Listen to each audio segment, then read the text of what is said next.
అమ్మ చేత కట్టబడిన ఆ దామోదరుడిది దామోదర లీల అంటారు. ఆ లీల వింటే మన కర్మపాశములు తెగిపోతాయంటారు. అలా దొరికిపోయిన వాడే ఆ స్వామిని దామోదరా అని కీర్తించి తెలిసో తెలియకో ఆర్తితో 4 పువ్వులు విసిరితే చాలు. ఆయనకి ఇలా చెయ్యాలన్న నిబంధన కూడా లేదు. వెంకటేశ్వర స్వామి వారు అంత గుడి కట్టినవాడు తొండమాన్ చక్రవర్తి. అహంకారం ఉండేది ఆయనకి. రోజు నేను బంగారు తులసి దళాలతో పూజ చేస్తున్నాను అనుకునేవాడు. వెంకటేశ్వర స్వామి వారు బుద్ధి చెప్పాలనుకున్నారు. బుద్ధి చెప్పాలనుకుని అందులో మట్టి తులసి దళం కనపడింది. రోజున ఏమిటి మట్టి తులసి దళం వచ్చిందన్నారు. వెంకటేశ్వర స్వామి వారు వచ్చి చెప్పారు, నువ్వు బంగారు తులసి దళాలతో పూజ చేస్తున్నాను, రాజుని ఆనంద నిలయం కట్టించాలని అహంకరిస్తున్నావు. అందుకని నన్ను నువ్వు గుర్తెరగలేకపోయావు. అసలు నా భక్తుడెవరో చూపిస్తాను రా. కుమ్మరివాడు ఒకడు ఉన్నాడు కుండలు చేసుకుంటూ. వాడు దొరికిన దాన్ని తింటూ మట్టితో తులసి దళాలు చేసి, తులసి దళాలు కూడా దొరకకపోతే మట్టి దళాలు నా పాదాల మీద పూజ చేస్తాడు. నా పాదముల మీద పడే పువ్వులు ఏమిటో తెలుసా? మీరందరూ చేసే పూజలవి కావు. వాడు చేస్తున్న దళాలు వచ్చి నా పాదాల మీద పడుతున్నాయి. గభీరే కాసారే విశతి విజనే ఘోర విపినే విశాలే శైలే చభ్రమతి కుసుమార్థం జనమతి సమర్ప్యై చేత సరసిజముమానాథ భవతే సుఖేన వస్తాతుం జనహ్యకి చ విజానాతికి మహో అంటారు శంకరాచార్యులు వారి శివానంద లహరిలో. ఎందుకురా పిచ్చెక్కి కొండలు ఎక్కుతున్నాడు, సముద్రాల్లో కెడుతున్నాడు, నదుల్లో కెడుతున్నాడు, తోటల్లో కెడుతున్నాడు. ఆ పువ్వుల పరమేశ్వరుడు కావాలన్నది. అహింస ప్రథమం పుష్పం, పుష్పం ఇంద్రియ నిగ్రహ, సర్వభూత దయా పుష్పం, క్షమా పుష్పం విశేషిత, జ్ఞాన పుష్పం, తప పుష్పం, సత్యమస్త విధం పుష్పం, విష్ణోహ ప్రీతికరం భవేత్. ఆ పువ్వులైన అడిగాడు. అందుకని మనస్సుతో ఆ స్వామికి, అంటే మనస్సుతో చేస్తే చాలా అండి గుడికి రావక్కర్లేదా అనకూడదు. ప్రారంభంలో ఉండేటటువంటి సాధకుడు మనస్సుని అక్కడ పెట్టడానికి ముందు కర్మేంద్రియాలని ఇక్కడికి తీసుకురావాలి. అందుకని శరీరంతో ప్రయత్నపూర్వకంగా ప్రదక్షిణం చేసి స్వామికి నమస్కరించాలి. అందుకని మహాజ్ఞానులే భక్తిని విడిచిపెట్టలేదు. శంకరాచార్యుల వారే స్తోత్రం చేయడం మానలేదు, దేవాలయాలకు వెళ్ళడం మానలేదు. రామానుజాచార్యుల వారే స్తోత్రాలు చేయడం మానలేదు. మధ్వాచార్యుల వారే స్తోత్రం చేయడం మానలేదు. రామకృష్ణ పరమహంసే కాళికార్చన మానలేదు. మనం ఎంతటి వారం. అందుకని ఆ భక్తి విడిచిపెట్టకూడదు. ఆ భక్తి అన్నది చేతిలో ఉన్నదా పరమాత్మ అంతగా వివశుడవుతాడు. అందుకే శంకరులు అంటారు, మోక్ష సాధన సామాగ్ర్యాం భక్తిరేవ గరీయసి. అన్నిటికన్నా భక్తి చాలా గొప్పదంటారు. వటుర్వా గేహీవా యతిరిపి జటీవా తదితరో నరో వా యక్కశ్చిద్భవతు భవకింతేన భవతి యదీయం హృత్పద్మం యది భవదధీనం పశుపతే తదీయస్త్వం శంభో భవసి భవభారంచ వహసి అంటారు శంకరులు. ఎవరు ఆయన పాదముల మీద మనస్సు అనేటటువంటి పుష్పాల్ని సమర్పిస్తున్నారో అటువంటి వాళ్ళని రక్షించడానికి అనన్యాస్చింతయంతో మాం జే జనాః పర్యుపాసతే తేషాం నిత్యాభియుక్తానాం యోగక్షేమం వహామ్యహం అని ప్రతిజ్ఞ చేశాడు. అందుకని వెంకటేశ్వర స్వామి వారు తొండమాన్ చక్రవర్తిని తీసుకెళ్లి చూడమంటే ఆ ఎండలో నడిచి వెళ్లి కళ్ళు తిరిగి పడిపోయాడు ఆ కూర్ముడింటి దగ్గర. కూర్ముడు వచ్చి ఆ నీళ్లు చల్లి పైకి లేపితే ఎవరిక్కడ కూర్ముడు అని అడిగాడు. నేనే అన్నాడు. కటిక దరిద్రంతో మట్టితో కూడిన పంచెతో ఉన్నాడు. ఏమిటి నువ్వు వేస్తున్న మట్టి తులసి దళాలా వెంకటేశ్వర స్వామి వారి పాదాల మీద పడుతున్నాయన్నాడు. నాకు అంతే వచ్చు స్వామి, ఆ స్వామి నా స్వామిని నమ్మాను వేశానన్నాడు. అప్పుడు కూర్ముడికి వెంకటాచలంలో వెంకటేశ్వర స్వామి వారి ఇచ్చినటువంటి కటాక్షం ఏమిటో తెలుసా అండి? శ్రీదేవి భూదేవులతో అక్కడ ప్రత్యక్షమై తాను కట్టుకున్న బట్టలు విప్పి కూర్ముడికి కట్టారు. ఆయన తాను వేసుకున్న ఆభరణాలు కూర్ముడికి అలంకరించారు. కూర్ముడి భార్యకి లక్ష్మీదేవి తాను అలంకరించుకున్న ఆభరణాలను ఇచ్చింది. మీరు కావాలంటే ఆ బ్రహ్మవైవర్త పురాణంలో వెంకటాచలానికి సంబంధించినటువంటి కథ చదివి చూడండి. నేను అబద్ధం చెప్పాను. ప్రత్యక్ష ప్రమాణం. గుడి కట్టిన తొండమానికి దక్కలేదు అదృష్టం, ఒక కూర్ముడికి దక్కింది. కావలసింది మనస్సు. అది చెప్తోంది వాళ్ళ గోదాదేవి. నీకు ఆ మనస్సుందా? నువ్వు అటువంటి ఆర్ద్రతతో కూడిన మనస్సుతో ఎలా పూజ చెయ్యాలో తెలియకపోయినా 4 పువ్వులు విసిరావా స్వీకరించడానికి ఆ స్వామి సిద్ధంగా ఉన్నాడు. అటువంటి పరమాత్మ యొక్క నామం ఒక్క నామం, ఏకశబ్ద సమ్యజ్ఞాత సృష్ట ప్రయుక్త స్వర్గే లోకే కామదుర్భవతి అంటుంది శాస్త్రం. ఒక్క నామం చెప్పు చాలు. శ్రీరామ రామ రామేతి రమే రామే మనోరమే సహస్రనామ తత్తుల్యం రామనామ వరానని అంటారు పరమశివుడు. ఒక్క నామం చెప్తే చాలు, ఆయన సిద్ధంగా ఉన్నాడు స్వీకరించడానికి. ద్రౌపదీదేవి ఏకవస్త్రయ్యి రజస్వల దోషంతో స్వామి నామం పలికింది. ఏమడ్డొచ్చింది? ఆవిని రక్షించాలా వస్త్రాలనిచ్చి. గీత వినే ముందు ఆ యుద్ధంలో కురుక్షేత్రంలో భగవద్గీత బోధ చేసే ముందు గంగానది స్నానం చేసి వచ్చాడు అర్జునుడు. ఆయనకి పాత్రత ఏమిటి? ఆర్తి. అన్నింటికన్నా కావలసినది ఆర్తి. ఆ ఆర్తి ఉన్నదా? భగవంతుని యొక్క పాదముల యందు నీకు పూనిక ఉన్నదా? ఆ విశ్వాసం ఉన్నదా? అది నిన్ను ఉద్ధరిస్తుంది. తల్లి గోదాదేవి చేసేటటువంటి విజ్ఞాపన ఆ పర్జన్య దేవుడు అంటే వర్షాన్ని కురిపించడానికి అధికారము కలిగినటువంటి పర్జన్య స్వరూపుడైనటువంటి మేఘము వచ్చి ఆ గోదాదేవి ఎదుట నిలబడింది. ఎందుచేతను అంటే మార్గశీర్ష స్నానము చెయ్యాలనేటటువంటి కోరికతో ప్రారంభించినటువంటి వ్రతము కనుక ఆ పర్జన్యుడు వచ్చాడు. వస్తే ఎలా వర్షించాలో చెప్తోంది గోదాదేవి ఆ పాశురంలో. నిన్నటి పాశురంలో గురువులకు సంబంధించినటువంటి స్తోత్రము చేసి ఉండడం చేత దానికి సంబంధించినటువంటి భావ ఆర్తి ఇంకా గోదాదేవిలో ఉంది. అందుచేత ఆవిడ అంటుంది, గంభీరమైనటువంటి స్వభావము కలిగినటువంటి ఓ పర్జన్యదేవా, నువ్వు వర్షమును కురిపించడానికి అధికారివి. నువ్వు నీ యొక్క ఔదార్యమును ఎంత మాత్రమూ సంకోచింప చెయ్యకుండా గహనమైనటువంటి సముద్ర మధ్య భాగములోనికి ప్రవేశించి కడుపు నిండా నీటిని త్రాగి త్రేన్పు వంటి ఒక ధ్వనిని చేసి నిరాధారమైనటువంటి ఆకాశ మార్గమునందు ప్రయాణించి అక్కడ వ్యాపించి సర్వజగత్కారణభూతుడైనటువంటి శ్రీమన్నారాయణుని వలె నీలమైనటువంటి కాంతితో నల్లని ఛాయతో ప్రకాశించి ఆ పద్మనాభుడైనటువంటి ఆ స్వామి యొక్క బాహు యుగళిలోని కుడి చేతిలో ఉండేటటువంటి చక్రములా మిరిసి ఎడమ చేతిలో ఉండేటటువంటి శంఖములా ధ్వని చేసి ఆ స్వామి చేతిలో ఉండేటటువంటి శార్ంగం అనే ధనస్సు నుంచి విడిచిపెట్టబడిన బాణ పరంపర ఎలా వస్తుందో అలా వర్షించి మార్గశీర్ష స్నానమునకు కావలసినటువంటి వర్షమునిచ్చి బాహ్యమునందు లోకమునకు కూడా కావలసినటువంటి వర్షమును ప్రసాదించదవుగాక అని ఆ తల్లి ఆ పాశురంలో విజ్ఞాపన చేస్తుంది. అయితే ఇందులో ఉన్నటువంటి చాలా చిత్రమైనటువంటి భావన, ఆ తల్లి ఆ పాశురాన్ని అడ్డుపెట్టి చాలా గొప్ప విషయాల్ని ప్రస్తావన చేస్తోంది. వ్యక్తిగతంగా నా దృష్టిలో తిరుప్పావైలో పరమ ప్రశస్తమైనటువంటి పాశురములలో ఈ పాశురం ఒకటి. ఎందుచేతనంటే దీన్ని గురువులకు సంబంధించినటువంటి వైభవాన్ని స్తోత్రం చేసినటువంటి పాశురం ఈ పాశురం పరమ పవిత్రమైనటువంటి పాశురం. ఇందులో భావన మన మనస్సులో నిలబడి ప్రతిరోజు లేవగానే గురువులకి నమస్కరించగలిగితే నిజంగా జీవితం కుదుటున పడి ఒక మార్గాన్ని చేరుకుంటుంది. అదిగో అంత పరమ పవిత్రమైనటువంటి భావాన్ని తల్లి నిక్షేపిస్తోంది. ఎందుచేత అంటే నిన్నటి పాశురంలో ఉంది, ఒక్కసారి వెళ్లి ఆ ఆవుల యొక్క పొదుగులు ముట్టుకోగానే ఆ శిరముల వెంట పాల ధారలు కార్చేటటువంటి ఆవులున్నాయి. ఆ వెళ్ళినటువంటి శిష్యులు పాలు పితకడమే ఆలస్యం, కుండ పెట్టి కుండ తీసే లోపల పాలు నేలన కారిపోతాయి. అంతగా పాలు స్రవించగలిగినటువంటి ఆవులు అంది. అవి ఏవో కావు, గురువులు. ఆ గురువుల యొక్క పాదము పట్టి ప్రణిపాతము చేసినంత మాత్రము చేత ఆ శాస్త్రములకు సంబంధించినటువంటి విశేషములను తమ వాగ్ఝరితో ప్రవహింప చేయగలిగినటువంటి ఔదార్యము కలిగినటువంటి గురువులు స్తుతి చేయబడ్డారు అని నిన్నటి రోజున విజ్ఞాపన చేశాం. ఇంకా గురువైభవం తల్లి యొక్క హృదయంలో నిలిచిపోవడం చేత ఇవాళ దానికి కొనసాగింపుగా అమ్మ అంటుంది, గంభీరమై ఔదార్యము కలిగినటువంటి ఓ పర్జన్యదేవా, నీ ఔదార్యము తగ్గిపోకుండా నువ్వు వర్షించాలి. ఔదార్యం అంటే దానము చెయ్యడం అంటే దానికి 2 గుణాలు ఉండాలి.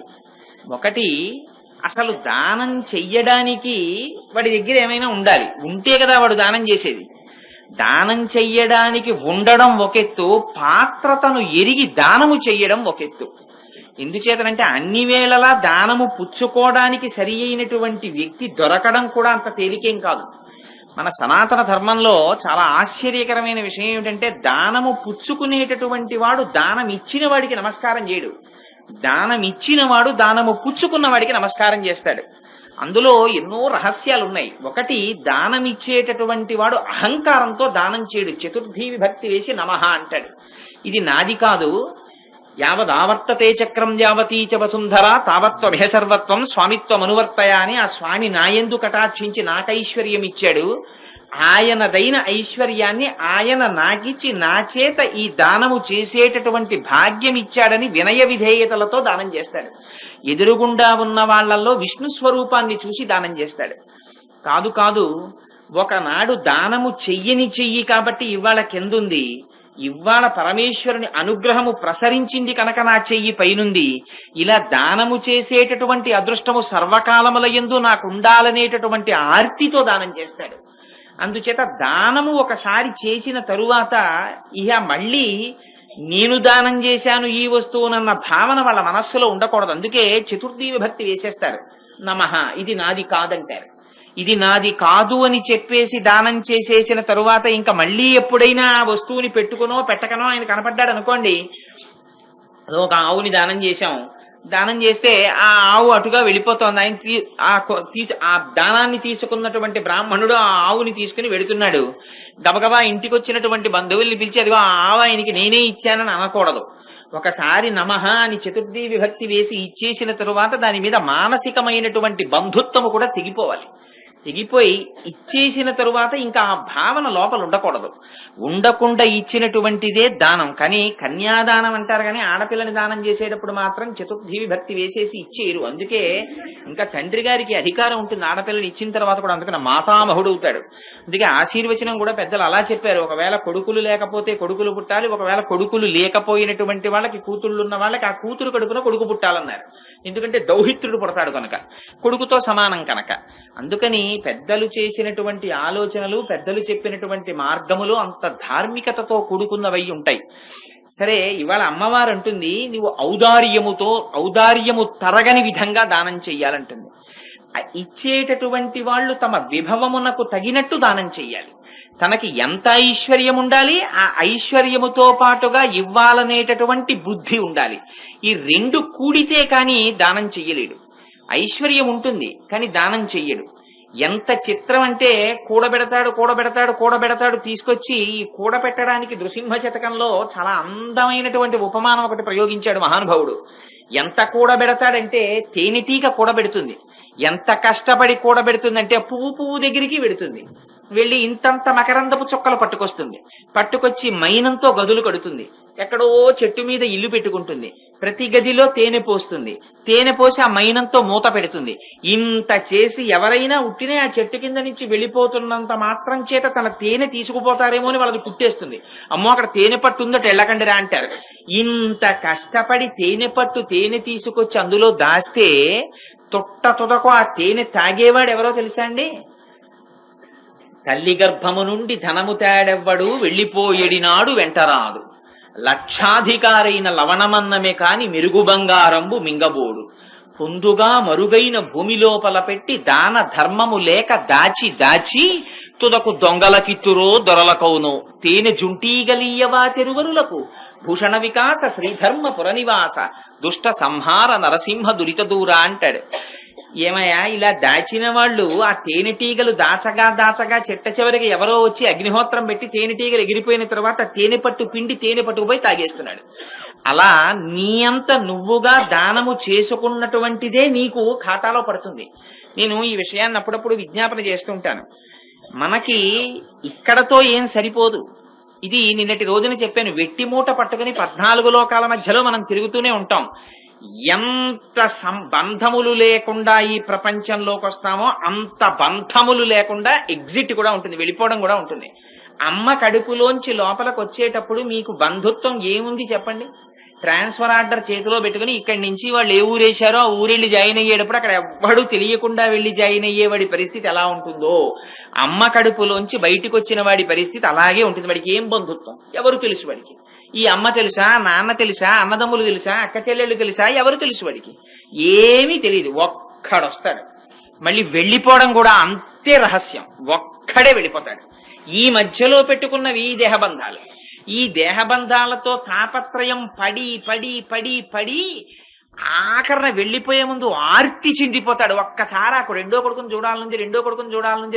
చూడాలనుందని పాపం ఫోన్లు చేసి నేను చూసా అలాంటి కేసు ఒకటి. అందుకనే దాన్ని ఉదాహరణ చెప్తున్నాను. పాపం రాత్రి 11 వరకు కూడా ఆవిడ ఆ పెద్ద కూతురితో మాట్లాడని విశ్వ ప్రయత్నం చేసింది. ఫోన్ చేస్తూనే ఉన్నారు. దురదృష్టం ఆ ఫోన్లో ఆవిడ దొరకలేదు. ఆ ఫోన్ ఎంగేజ్ వస్తూనే ఉంది. పడుకుంది. ఆ కూతుర్ని చూడాలని ఎంత బెంగ పెట్టేసుకుందంటే ఒక్కసారి ఆ కూతురు వస్తే చాలని, చప్పుడే చాలు. మరి ఆ ప్రాణికి ఏముండిపోయిందో, అది వచ్చింది ఏమిట్రా అంటుండేది పాపం. రాత్రి 2:30కి తుట్ట శ్వాస విడిచిపెట్టేసింది. ఫోన్ చేస్తే దొరికింది ఆవిడ. దొరికితే ఇలా మీ అమ్మగారు చనిపోయారు అని చెప్పాం. ఆవిడ పరుగున వచ్చింది పాపం, కారు వేసుకుని హైదరాబాద్ నుంచి. వస్తే ఏ ప్రాణి కోసం ఇంత కొట్టుకుందో ఆ శరీరం అక్కడ ఉంది, కానీ దానికి ఏం సంబంధం ఉండదు. ఈ దేహబంధం ఈ దేహంతో సరి. జన్మాంతాని వైరాని, శత్రుత్వమైనా మిత్రత్వమైనా ఇది వెళ్ళిపోతే దీంతో పాటు అన్ని వెళ్ళిపోతాయి. కానీ ఈ లోపలున్నవాడు మాత్రం ఒక్కడొస్తాడు, ఒక్కడు వెళ్ళిపోతుంటాడు. ఓ మూట ఒకటి తగిలించుకుంటాడు, వెట్టి మూట. ఇందులో ఇవన్నీ సంపాదించిన పుణ్యపాపాలన్నీ అందులో వేసుకుంటాడు. ఇవన్నీ సంచితం, ఆగామి, ప్రారంధం అని మారుతుంటాయి. ఇది పట్టుకు తిరుగుతుంటాడు 14 లోకాల మధ్యలో. అందుకే అసలు బంధుత్వం లేనివాడేవాడు. అందరితో, కుక్కతో, పందితో, నల్లితో, పిల్లితో, అన్నింటితో ఉంటుంది. కానీ ఇహలోక సౌఖ్యం నువ్వు సంపాదించిన దానివల్ల. పారలౌకిక సౌఖ్యం అని ఒకటి ఉంటుంది. ఈ డబ్బు అక్కడ పనికిరాదు. ఇక్కడ నువ్వు సంపాదించిన డబ్బు ఇక్కడతో సరి. కానీ చిత్రం ఏమిటంటే ఇక్కడ మీరు ₹1,00,00,000 సంపాదించి ₹1,00,000 బ్రీఫ్ కేసులో పెట్టుకుని అమెరికాలో దిగి 1,00,000 ఇస్తే టీ ఇవ్వరు. దీన్ని డాలర్లుగా మార్చుకోవాలి. తెలివైన వాడు డాలర్లుగా మార్చుకుని అక్కడికి వెడితే ఏదో 1-2 ఇస్తే టీ ఇస్తారేమో బహుశా. అలా ఇక్కడ సంపాదించినటువంటి దాన్ని పిల్లల్ని ఎండగట్టి దానం చెయ్యాలని అలా ఎక్కడా చెప్పలేదు శాస్త్రాలు. కానీ తనకున్న దానిలో కొంత పాత్రత నిరిగి దానం చెయ్యమన్నారు. అది కూడా దేశకాలాదులను అనుసరించి దానము చేసి తీరాలి. చేయకపోతే వాడి ఖాతాని వాడు పాడు చేసుకున్నవాడు అవుతాడు. ఆవిడ మహాతల్లి ఇవాళ ఏ లోకంలో ఉన్నారో నాకు తెలియదు, కానీ చింతలపూడి ఆ అమ్మగారు చెప్పిన మాట నేను ఇప్పటికి మర్చిపోలేదు. ఆవిడ ఒకసారి అన్నారు ఉపన్యాసానికి వెళ్తే, నేను పెద్దాపురంలో, ఓరి పిచ్చాడా తెల్లారు లేస్తే విశాఖపట్నం వెడతానని పెట్టి చదువుతుంటావు. ఆ విశాఖపట్నం వెడతావో తెలీదు, వెళ్ళదో తెలీదు, ఆ రైలు ఎడుతుందో తెలీదు, వెళ్లతో తెలీదు. ఇక్కడికి వచ్చిన వాడికి మళ్ళీ రిటర్న్ జర్నీ టికెట్ మాత్రం బుక్ అయిపోయింది. అది ఎవ్వడికి తెలియదు. వాడు జేబులో పెట్టుకు తిరుగుతుంటాడు ఆ టికెట్ ని. కానీ దానికి ఏం పెట్టి సర్దుకుంటున్నావురా అని అడిగేది ఆవిడ. దానికి కూడా ఓ పెట్టి సర్దకపోతే కిందటి జన్మలో సంపాదించినదోటి ఉంది బ్యాంకులో పుణ్యం, దానికి విత్డ్రాయల్ ఫామ్స్ వెళ్ళే ఈ జన్మలో. అందుకని ఈ జన్మలో విశేషముగా ఆర్జించావు, ఈ ఉపాధితో ఆర్జించావు కనుక ఈ ఉపాధితో సంబంధం పెట్టుకున్న వాళ్ళందరూ అనుభవిస్తారు. మళ్లీ క్రెడిట్ లేదు. నువ్వు పారలౌకిక సౌఖ్యానికి, ఇహలోక సౌఖ్యానికి, ఉత్తర జన్మలలో సంపాదించవలసిన దానికి కావలసినటువంటి దానంతో ప్రవర్తించలేదు కాబట్టి ఖాళీ. కాబట్టి మళ్లీ వచ్చే జన్మలో అదే చెయ్యి ఉపాధి మారుతుందంతే. మారి ఎక్కడ నువ్వు సంపాదించావో అక్కడ చెయ్యి చాపి తిరుగుతుంటావు. ఇదే కృష్ణ పరమాత్మ యొక్క బాల్య క్రీడల్లో చెప్తారు. లీలల్లో వారి ఇల్లు చొచ్చి కడవల దూరంబుగా నెయ్యి తాగి తుద నాకడవల్ వీరింట నూసితుండెడ వారికి వీరికి పెద్ద వాదయ్య సతి. ఆయన వాళ్ళ ఇంటికి వెళ్ళేవాడు, ఆ కొండలో ఉన్న నెయ్యి అంతా తినేసేవాడు. వాళ్ళ కొండ మీద ఏదో పేరుండేది, చాకో అని, అంటే చాగంటి కోటేశ్వరరావు అని. ఆ నెయ్యి ఆ కొండ పట్టుకెళ్లి పక్క వాళ్ళ ఇంట్లో పెట్టేవాడు. ఆ ఇంటి పేరు నాకెందుకు, నా ఇంటి పేరు నేను చెప్పుకుంటే చాలు, ఆ ఇంట్లో పెట్టేవాడు. పొద్దున్న లేచేవారు, ఈ ఇంటి కుండ ఆ ఇంట్లో ఉంటే మా ఇంట్లో నెయ్యి నువ్వు తినేసావు, మా కొండ అదిగో నీ ఇంట్లో ఉందని దెబ్బలాడుకునేవారు. లోపల నెయ్యి ఉంది కాబట్టి కొండకి విలువ. కానీ పరమేశ్వరుడికి తెలిసి ఆ కొండలో నెయ్యి ఎప్పుడు తీసేయాలో. అది తీసేసిన నాడు ఖాళీ కుండగా పక్కింట్లో ఉంటావు. ఇక్కడ ఉండి ఐశ్వర్యం అనుభవించి పక్కవాణ్ణి చీత్కరించిన వాడివి అక్కడ ఖాళీ చేతులతో పుట్టి ఆ చేతిని జాపి తిరుగుతావు. కాబట్టి తస్మాత్ జాగ్రత్త. అందుకని ఇహలోకములో సంపాదించిన దానిని దానము చేసిన వాడు ఫారిన్ ఎక్స్చేంజ్ గా మార్చుకున్నట్టు. దానం అంటే అదో బ్యాంక్ అనుకోండి మీరు, అక్కడ దానం ఇస్తే వాడి ఖాతాలో పడుతుంది. దీన్ని బట్టి మళ్ళీ పారలౌకిక సౌఖ్యం ఉంటుంది. శ్రీగుణరత్న కోశంలో చెప్తారు, మళ్లీ జన్మనిచ్చేటప్పుడు పుర్రె చేత్తో పట్టుకుని బ్రహ్మగారు మొట్టమొదట రాస్తారు లలాటం మీద, హరిణాపి హరేణాపి బ్రహ్మణాపి సురైరపి లలాట లిఖితారేఖ పరిమాష్ట్రం నశక్యతే. దాన్ని ఎవరు మార్చరిగా. ఒక్కొక్కటి సైడ్ హెడ్డింగ్లు పెట్టి ఆయన రాసేస్తాడు మిగిలినవి. ఆయుర్దాయము ఇన్ని శ్వాసలో, వీడి సరస్వతి కటాక్షము ఇంత కటాక్షము అన్ని రాసేస్తాడు. ఐశ్వర్యము అన్న సబ్ హెడింగ్ దగ్గరికి వచ్చేటప్పటికి బ్రహ్మగారికి స్వతంత్రత లేదు, ఆయన పూర్తి చేయకూడదు దాన్ని. ఓసారి ఆ పేరు చెప్పి వాళ్ళ అమ్మగారి వంక చూస్తాడు, ఎవరు లక్ష్మీదేవి వంక. వెనక్కి తిరిగి అమ్మా ఫలానా పేరమ్మా అంటాడు. అంటే ఆవిడ అసలు ఇలా పని చేసుకుంటున్నావిడో, లేకపోతే పద్మాననే పద్మవూరు పద్మాక్షి పద్మ సంభవే త్వాం భజస్వ పద్మాక్షి ఏన సౌఖ్యం లభామ్యహం అని కూర్చుని అసలు కన్ను కూడా ఎత్తలేదనుకోండి, ఆవిడ ఎక్కటికి దరిద్రుడని రాసేస్తాడు. వచ్చేస్తుంది ఆ కపాలం భూమి మీదకి. ఆ పేరు చెప్పగానే వాడా అంటుంది అమ్మవారు. వాడా పాపం ప్రతినిత్యం తిరుగుతుండేవాడు రా నా కైంకర్యానికి, మహాభక్తుడు రా అని నోటితో కూడా అందట. ఆ పేరు చెప్పగానే అందిట. యద్భ్రూభంగా ప్రమాణం స్థిరచర రచనా తారతమ్యే మురారేహే వేదాంతా తత్వచింతాంబురభిదురసియత్పాద చిత్తరంతి భోగోపోద్ఘాతకేళీ చులికిత భగవత్వైశ్వరూప్యానుభావ సానశ్రీహి అస్పృణీతాం అమృతలహరిధి లంఘనీయై అపాంగై అన్నారు. ఆ తల్లి కనుబొమ్మ ఎత్తితే ఐశ్వర్యం మారిపోతుంది. అందుకని ఈ కనుబొమ్మ ఎత్తడానికి ఏమిటి ఆధారం? ఇహలోకములో నువ్వు చేసినటువంటి దానం. కానీ చెయ్యడానికే ఉండాలి, అసలు నీ దగ్గర అంటూ ఉండాలి. ఇంతక భవంతి కృత పుణ్యానాం భక్తానాం శ్రీ సూక్తం జపేచ్చదా అంటారు శంకరులు ఆ శ్రీ సూక్తంలో. అసలు గత జన్మలో ఉంటే ఈ జన్మలో నీ దగ్గర ఏదో ఉంటుంది ఇంకోళ్ళకి ఇవ్వడానికి. అసలు ఉండడం ఒక ఎత్తు, ఉన్నదాన్ని దానం చేసుకోలేకపోవడం ఒక దరిద్రం. అందుకని ఈ రెండూ ఉండి ఆ నీ గాంభీర్యాన్ని ఇవ్వగలిగినటువంటి శక్తిని కుంచుకోకు, విస్తారంగా ఎందుకని నువ్వు పర్జన్యుడివి. ఈ పర్జన్యుడన్న మాట విష్ణు సహస్రనామ స్తోత్రంలోది. పర్జన్య పావనో నలహ అని పేరైనకి. ఆ పర్జన్యుడంటే ఆ వర్షమిచ్చేటటువంటి దేవతని అడ్డుపెట్టి ఆ వెనకాతల ఆయన నుండి వర్షాన్ని ఇప్పిస్తుంటాడు. అందుకని వాళ్ళు స్తోత్రం చేస్తున్నది శ్రీమన్నారాయణుడి స్తోత్రం చేస్తున్నారు. అందుకని నువ్వు నీ యొక్క ఔదార్యమును కుంచకుండా దానము చెయ్యాలి. ఎలా దానము చెయ్యాలి అంటే, నువ్వు మామూలుగా మేఘానికి వచ్చావు కాబట్టి ఏదో మీరు మార్గశీర్ష స్నానానికి నీళ్లు అడుగుతున్నారు కదా, ఆకాశానికి వచ్చేసారి కురిసేస్తాను రండి ఈ కింద నించోండి తడిసిపోండి ఒళ్ళంటే అలా మేము స్నానం చెయ్యం. నువ్వు ఎలాంటి వర్షం కురిపించాలి ఇవాళ అంటే, నువ్వు ఇక్కడి నుంచి బయలుదేరి సముద్రంలోకి వెళ్ళాలి. వెళ్ళి సముద్రము మధ్యలో అగాధమైనటువంటి ప్రదేశంలోకి వెళ్ళాలి. కడుపు నిండా సముద్ర జలాన్ని తాగాలి. తాగిన తరువాత నీకు కడుపు నిండిపోయిందని గుర్తేమిటి? బ్రేవుమని త్రేన్సాలి. ఎందుకంటే ఈ త్రేన్పు కూడా పరమేశ్వరుడు.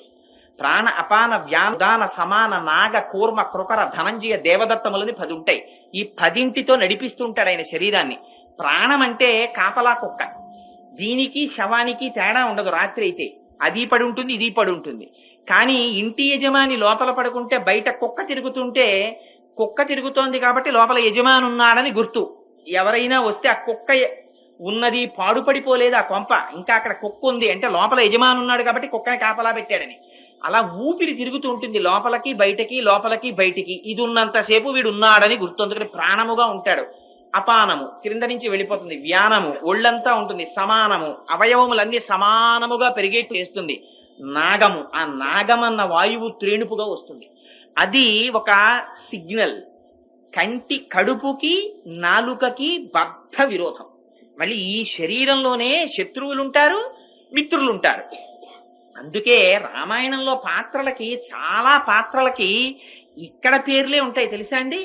సుగ్రీవుడు, కుంభకర్ణుడు, శూర్పణక, ఇలాంటి పేర్లు శరీరావయవములకు సంబంధించినటువంటి పేర్లు చాలా రామాయణంలో ఉంటాయి. కబంధుడు, ఇవన్నీ. మళ్ళీ అలా పెట్టడం వెనకాతల కొంత రహస్యం ఉంటుంది. అందుకని ఇక్కడ కూడా శత్రుమిత్ర సంబంధం ఉంటుంది. ఇందులో కడుపుకి నాలుకకి కుదరదు స్నేహం.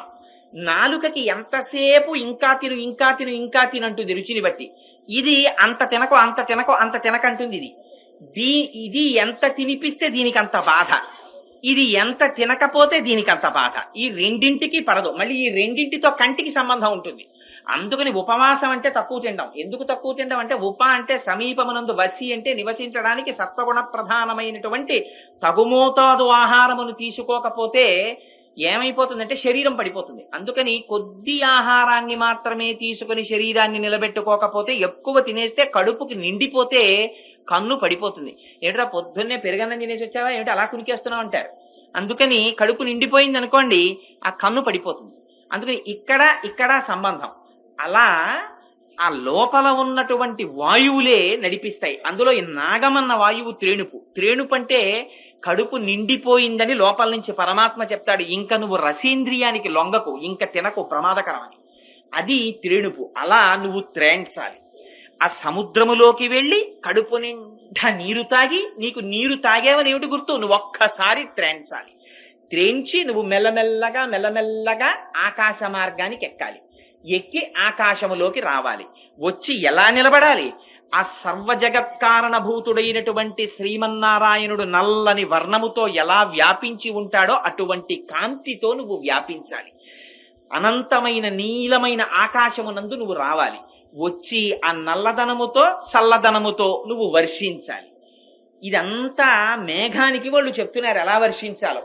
చిత్రం ఏమిటంటే, అసలు బాహ్యంలో వర్షము కోసమని వ్రతం చేస్తున్నారు కాబట్టి చెప్తున్నారు. కానీ వాళ్ళు స్తోత్రం చేస్తున్నది గురువుల్ని స్తోత్రం చేస్తున్నారు. అసలు ఆ గురువు అన్న మాటలో ఉంది రహస్యం అంతా. గు అంటే అజ్ఞానం, రు అంటే తీసేసేవాడు. గు అన్న అజ్ఞానాన్ని తీస్తాడు కాబట్టి ఆయనకి గురువు అని పేరు. ఆ గురువు యొక్క రుణం ఏమిచ్చి తీర్చుకోలేవండి శాస్త్రం.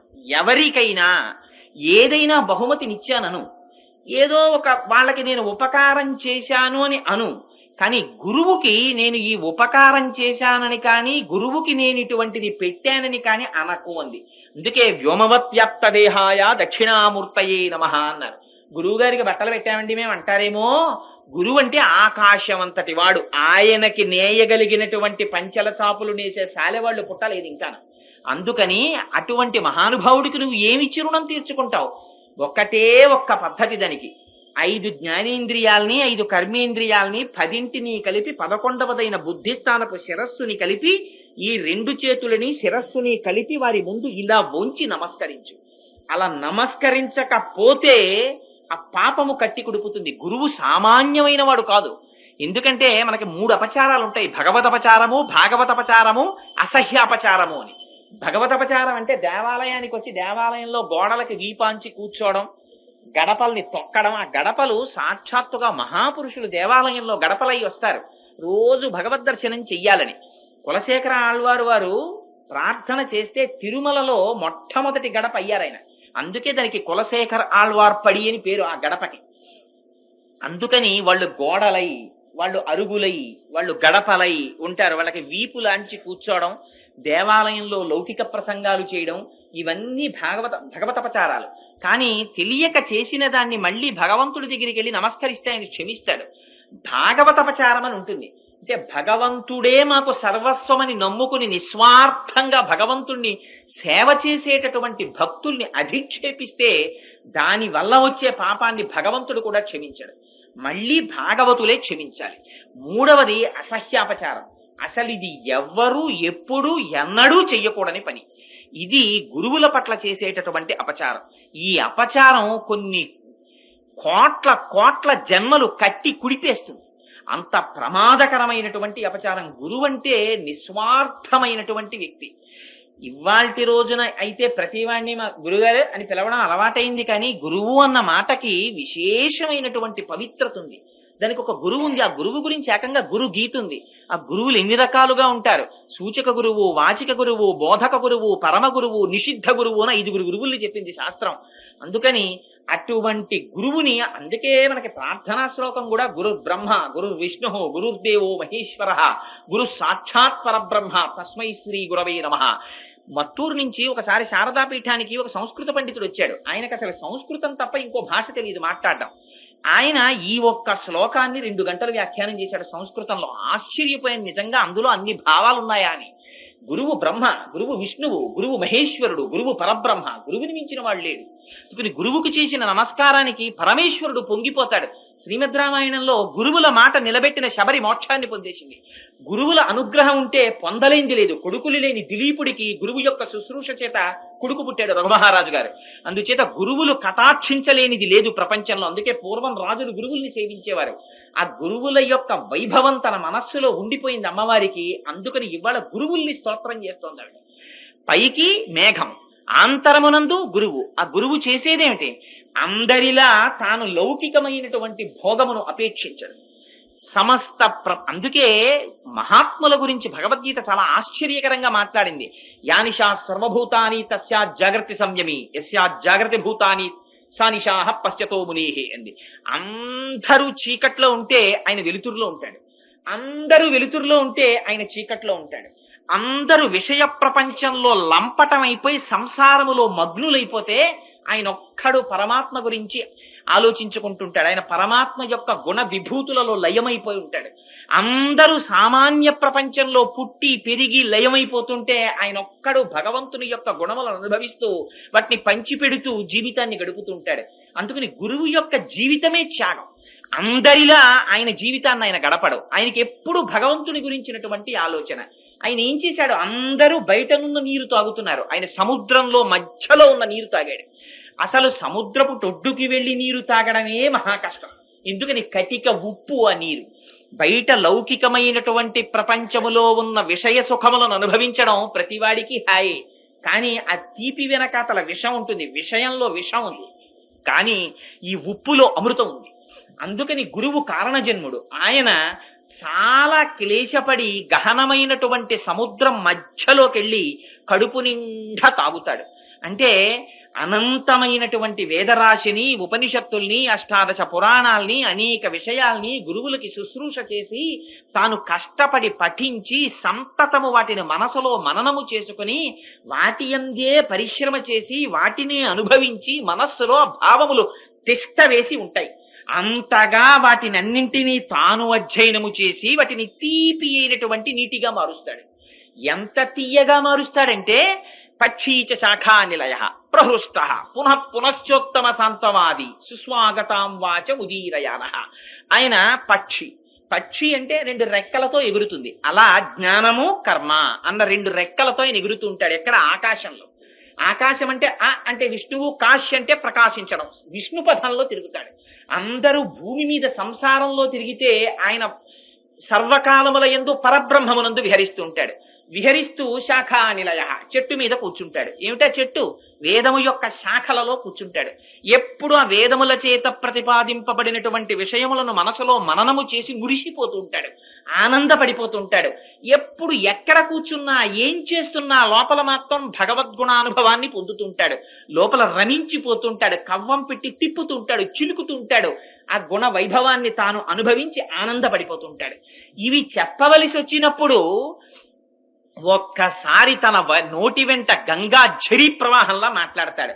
ఆ మాట్లాడడంలో ప్రహృష్ట. ఆయనకి ఇది పొందాలని కోరిక లేదు. ఆయనకి బ్రహ్మము తప్ప వేరొకటి అక్కర్లేదు. అందుకని ఎప్పుడు తృప్తితో ఉంటాడు, నిత్య తృప్తి. ఆయనకి ఏం అక్కర్లేదు, ఆయన ఏం కోరుకోడు. నేను ప్రహృష్ట పునః పునశ్చోత్తమ శాంతవాది. భయపెట్టాడు. భగవంతుడంటే అంతటి వాడురా, నువ్వు ఇన్నాళ్ళు పాపాలు చేశావు, నువ్వు మహాపాపివి, నువ్వు నాశనం అయిపోతావని మాట్లాడ్డు. పునః పునశ్చోత్తమ శాంతవాది. అయ్యో పరమేశ్వరుడు మహోదారుడు రా, ఒక్కసారి స్వామి అంటే చాలరా, పలకడానికి సిద్ధంగా ఉన్నాడురా అని మంచి మాటలు మాట్లాడతాడు. సాంప్రదాయగతంగా వచ్చినటువంటి మంత్రములను మాత్రమే ఉపదేశం చేస్తూ ఉంటాడు. అదిగో అటువంటి గురువున్నాడే, ఆ గురువుకి నువ్వేమిచ్చి రుణం తీర్చుకుంటావు? ఆ గురువు అటువంటి గహనమైన సముద్రములోకి వెళ్ళి ఆ వేదములలో, ఉపనిషత్తులలో చెప్పిన విషయాల్ని తాను తాగి తీయటి నీటిగా మేఘం మార్చినట్టుగా వినగానే ఆనందము కలిగేటటువంటి పన్నీరుగా పానకంగా మార్చి తాను నిరాధారమైన ఆకాశంలోకి వచ్చి, ఆకాశం అంటే పరబ్రహ్మమునందు తాను నిలబడి అక్కడ నుంచి వర్షించినట్టుగా తన నోటి వెంట తాను అనుభవించిన భగవంతుని గుణ రూప విభూతులను వాక్యములుగా మార్చి వర్షిస్తాడు. ఆ వర్షించడానికి ఏది ఆధారం? గురువుకి. గురువుకి ఆధారం పరమాత్మే. కేవలం ఆయన పాదములు పట్టుకున్నాడు, ఆయన వర్షించాడు. ఈయన వర్షించడానికి ఏ ఆధారం? ఇది ఈయనకి పరమాత్మయే ఆధారం. ఎందుకని? వాక్కు ఎక్కడి నుంచి రావాలి? వాక్కు ఊపిరిలోంచి రావాలి, వాయువులోంచి వాక్కు వస్తుంది. ఎందుకని? వాక్కు నాభి దగ్గర బయలుదేరుతుంది ముందు. ఇక్కడ బయలుదేరినటువంటి వాయువు నాభి నుంచి బయలుదేరి సహస్రారం దగ్గరికి వెడుతుంది. వెడితే సహస్రారము మార్గం ఇవ్వకుండా వెనక్కి తోసేస్తుంది. తోసేస్తే వెనక్కి వచ్చినటువంటి వాయువుని తన నాలుకతో నొక్కుతాడు. ఎక్కడెక్కడ ఎప్పుడెప్పుడు ఎంత మోతాదులో ఎలా నొక్కితే ఆ అక్షరములు బయటికి రావాలో అలా నొక్కడము చేత ఆ అక్షరములు పదములై, పదములు వాక్యములై తాను లోపల అనుభవిస్తున్నటువంటి విషయములు వాక్యములలో అర్థముగా ప్రతిపాదింపబడి బయటికి వచ్చి మీ కర్ణ పుటములలోంచి లోపలికి చేరి ఇక్కడ నేను అనుభవించిన భావాల్ని మీ చేత అనుభవింపజేస్తుంది. అందుచేత ఈ లోపల ఉన్న భావములు మీ చెవులలోకి వాక్యములుగా రావడానికి ఆధారమైనది వాయువు. ఈ వాయువు పైకొచ్చినప్పుడు ఆ నాలిక మారి నొక్కడంలో తేడా వస్తే, అందుకని సరస్వతి నాలుక మీద నర్తించిందంటారు. తేడా వస్తే ఇక్కడ ఉన్న భావం అక్కడికి అందదు. ఇక్కడ ఊపిరి సరిగ్గా లోపలికి బయటికి ప్రసరించడంలో తేడా వస్తే ఉపాధి సహకరించలేదు కనుక తాను అనుభవించినటువంటి విషయాల్ని వ్యక్తం చేయడంలో ప్రమాదములకు లోనవుతాడు, ఇబ్బంది పడి చెప్పలేకపోతాడు. అందుకని ఈయన దేని మీద ఆధారపడ్డాడు? వాయువు మీద ఆధారపడ్డాడు. ఆ వాయువు ఎక్కడుంటుంది? సర్వవ్యాపకం. అనంతమై సర్వవ్యాపకమైనటువంటి వాయువు మీద తానాధారపడినట్టే గురువు కూడా సర్వకాలముల యందు భగవంతుణ్ణి ఒక్కనే ఆధారంగా చేసుకుంటాడు తప్ప ఆయనకి ఇతరములు ఆధారములు కావు. అందుకని సముద్రములోకి వెళ్లి ఆ నీటిని తాగి తీయటి జలములుగా మార్చి ఎక్కలేక ఎక్కలేక నిండు గర్భిణి నాచు పట్టిన నేల మీద నిండు బిందెని చంకలో పెట్టుకుని నడిచి వెళ్ళినప్పుడు ఎంత జాగ్రత్తగా అడుగు తీసి అడుగు వేస్తుందో అంత జాగ్రత్తగా అడుగులు వేసి పైకెక్కుతట. ఎందుకని? తాను తరించని వాడు వేరొకల్ని తరింప చెయ్యలేడు. తన ప్రవర్తనలో తేడా వచ్చిందా, అన్యోపదేశ వేళాయాం సర్వే వ్యాసపరాశరాహ. నాలాంటి వాడు ఉన్నాడు అనుకోండి, మీకు చెప్పమంటే అమాయకులు కనుక రాత్రి 12 వరకు చెప్తాను. కానీ మహాపురుషుల స్థితి అది కాదు. ముందు తమ ఆచరణని దిద్దుకుంటారు, తమ నడువడి దిద్దుకుంటారు. అందుకని అడుగు తీసి అడుగు వేస్తే చాలా జాగ్రత్తగా ఉంటారు. అందుకని చాలా జాగ్రత్తగా మెల్లమెల్లగా తాను మెట్లెక్కి విష్ణు పథంలో విహరిస్తాడు. విహరించి వారు అడిగారని వీరు అడగలేదని లేకుండా మేఘము ఎలా వర్షించిందో అలా ఎవరైనా కనపడి ఏమండి అని అడగడమే తరువై వర్షించేస్తాడు. ఎందుకని వర్షించడానికి? విద్య కంఠగతం, తన హృదయమునందు అనుభవింపబడి ఉంది. అందుచేత నోటి వెంట జరి కింద ప్రవహిస్తుంది. ప్రవహించి కురిపించేస్తాడు ఆ వర్షాన్ని. ఆ వర్షము పడేటప్పుడు ముఖ్యంగా వర్షజలం ఎక్కడ తేలిపోతుంది? బాగా లోతైనటువంటి ప్రాంతములకు వెళ్ళి నీరు నిలబడుతుంది. గురువులు చేసినటువంటి ఉపదేశముల వల్ల ఎక్కువ ప్రయోజనాన్ని పొందేది ఎవరో తెలుసా? అప్పటి వరకు భగవంతుని పట్ల ఆభిముఖ్యము లేని వారు ముందు ప్రయోజనాన్ని పొందుతారు. అరే రే, ఇన్ని మాటలు చెప్తున్నాడు రా, మనం కూడా వెళ్ళొక నమస్కారం చేస్తే తప్పేమిటి దేవాలయానికి అని ఆయనలో మార్పు వచ్చింది. అందుకని బాగా అప్పటి వరకు హీన సంస్కారముతో ఉండిపోయి సంసార మగ్నులైన జీవులు తరిస్తున్నారు. అందుకని లోతైన ప్రాంతములలోకి వెళ్లి వర్షపు నీరు నిలబడుతోంది. ఆ మేఘము వచ్చి వర్షించలేదనుకోండి, ఆకాశంలో వర్షించకపోతే అనేక రకములైనటువంటి రోగములు ప్రబలిపోతాయి. అన్నిటినీ మించి మనకి వేసవికాలం వస్తుంది. ఎంత తాపం అంటే ఎప్పుడు వస్తుందా వానాకాలం, ఎప్పుడు వస్తుందని ఎదురు చూస్తాం. చూడగా చూడగా వర్ష ఋతువు వచ్చి సాయంకాలం ఆకాశం నల్లని మేఘములతో నిండిపోయి కృతకముగా చీకటి ఏర్పడి తళుక్కున మెరుపు మెరిసి వాన ప్రారంభమైందనుకోండి, ఎంత సంతోషమో, లోపల ఈ తాపం చల్లారిపోతుంది.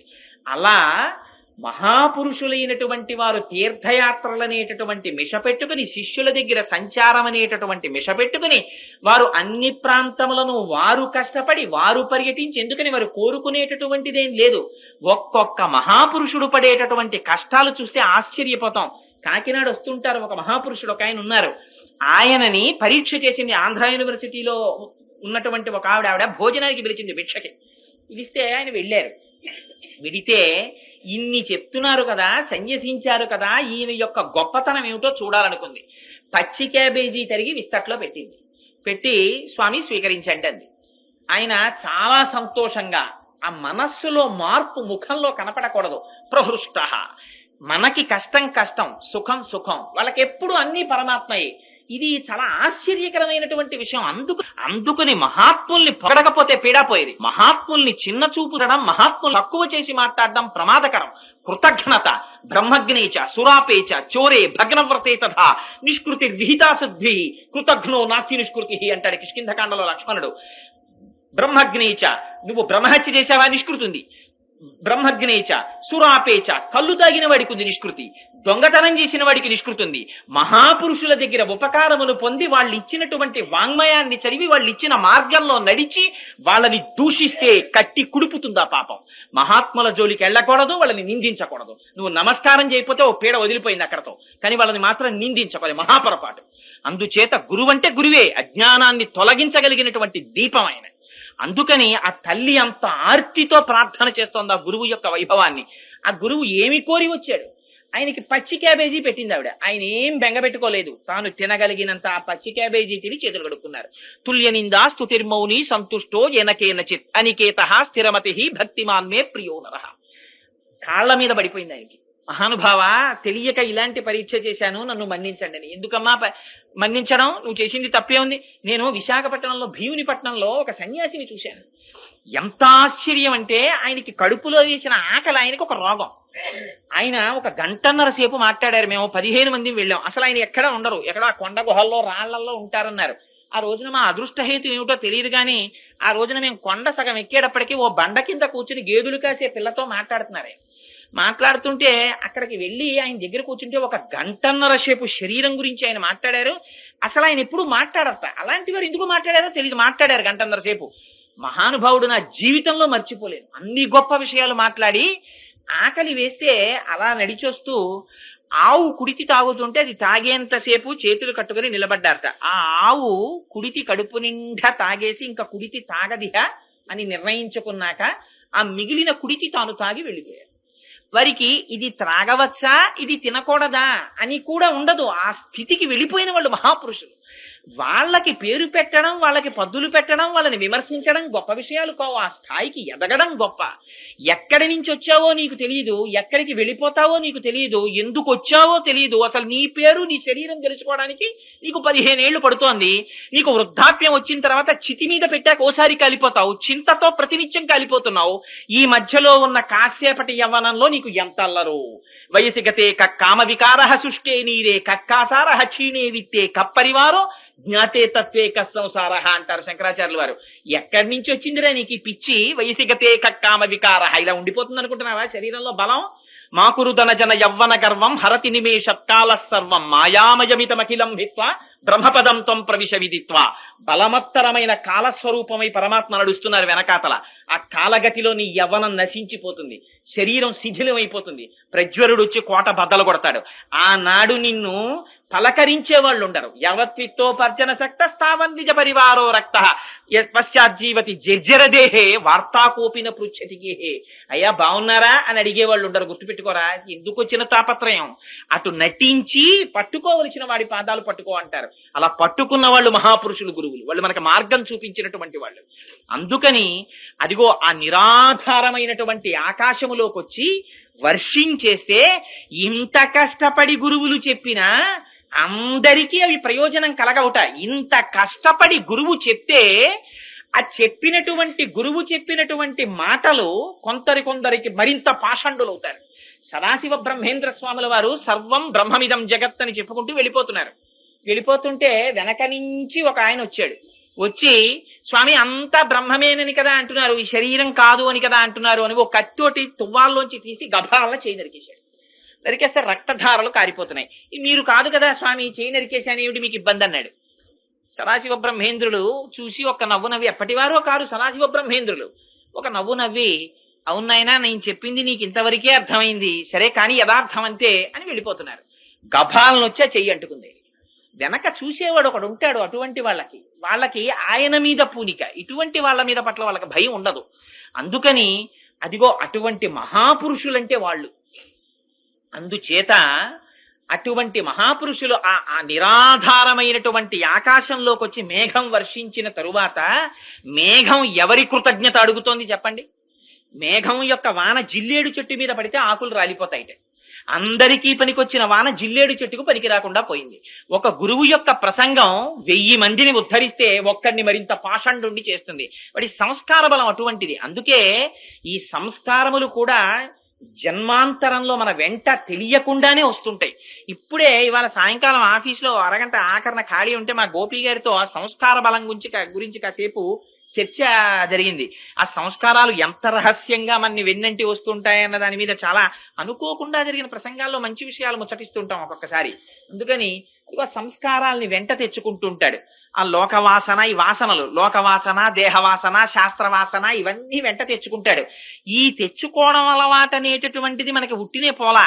లోపల పుణ్యం పాపం చెయ్యడం, లోపల పడేయడం అనేటటువంటి సంచోటి దగ్గర పెట్టుకోవడం అలవాటు మనకి. ఈ అలవాటు తెలియకుండా పైన కూడా ఉంటుంది. అందుకే పరుసో లేకపోతే బ్యాగో ఏదో ఒకటి పట్టుకుని ఎడతాడు బయటికి వెళ్ళినప్పుడు. ఏదీ లేదనుకోండి, ప్యాంటుకే జేబు. ఇవన్నీ బహుశా లోపల వాసనల బలాలే వీటికి కూడా అలవాటు పడి వస్తుంటాయి మనతోటి. ఇవన్నీ తెలియకుండానే అందులో వేసుకుని పట్టుకెడుతుంటాడు ఈ సంచితోటి. అందుకని ఒక్కొక్కసారి గురువులు చెప్పినటువంటి మాటలు పాషండులకి కూడా పనికి రాకుండా పోతాయి. వాడు మరింత పాషండుడైపోతాడు. అందుచేత అలా వర్షించినటువంటి మేఘం, ఏమర్రా మీరు ఇన్నాళ్ళ నుంచి దాహంతో అలమటించిపోతున్నారు, ఒక్క చుక్క నీరు లేదు, పంటలు పండట్లేదు, అటువంటప్పుడు నేను సముద్రంలో నీళ్లు తాగి ఇంత కష్టపడి పైకొచ్చి వర్షించాను. ఆ వర్షించడం కూడా ఎలాగట, నల్లని మేఘము నీలి ఆకాశంలో చల్లతనంతో వచ్చి వర్షించిందిట.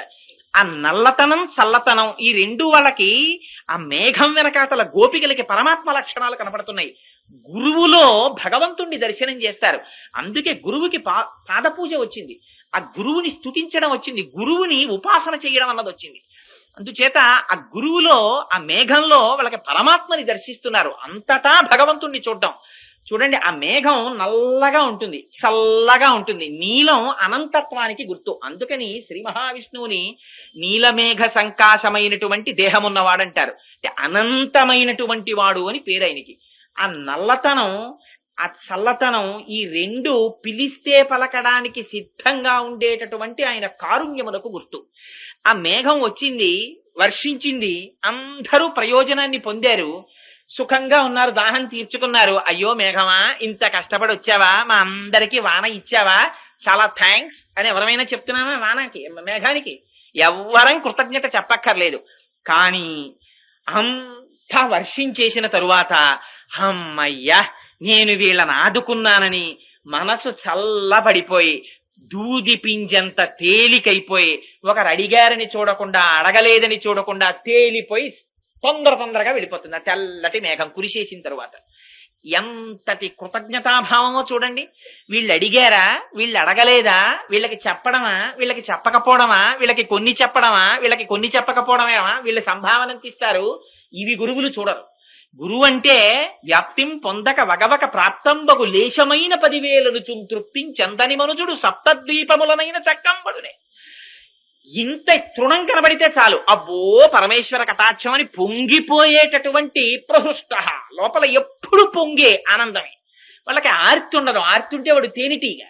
అందుకని అదిగో అటువంటి స్వభావం ఉన్న గురువు ఆ జ్ఞానాన్ని వర్షించేసి అమ్మయ్యా 4 మంచి మాటలు చెప్పేశానని సంతోషంగా లేచి వెళ్ళిపోతాడు.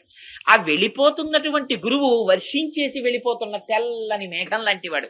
ఆ మేఘం ఏం కృతజ్ఞత అడిగింది, ఈయన ఏ కృతజ్ఞత అడిగాడు, ఇద్దరూ కృతజ్ఞత అడగారు. అంతటి మహానుభావుడు అయ్యా నువ్వు, నీకు మేమేమిచ్చి సత్కరిస్తాం. అందుకే రుక్మిణీదేవి అంటుంది, జలదాతాక్షను తోడి తెచ్చితివి నా సందేశముని చెప్పి నను నిలువం పెట్టితివి, నీ కృపన్ బ్రతికితిన్, నీకన్న పుణ్యాత్మకులు కలరే, దీనికి నీకున్ ప్రత్యుపకృతిం చేయంగా నేనేరా, అంజలి ఘటించదభూసురాన్వయమణి సద్బంధు చింతామణి. ఆయన చింతామణి లాంటివాడు, ఆయన ఏమివ్వలేడు గురువు అన్నవాడు. అందుకని అటువంటి మేఘంలా వెళ్ళిపోతాట.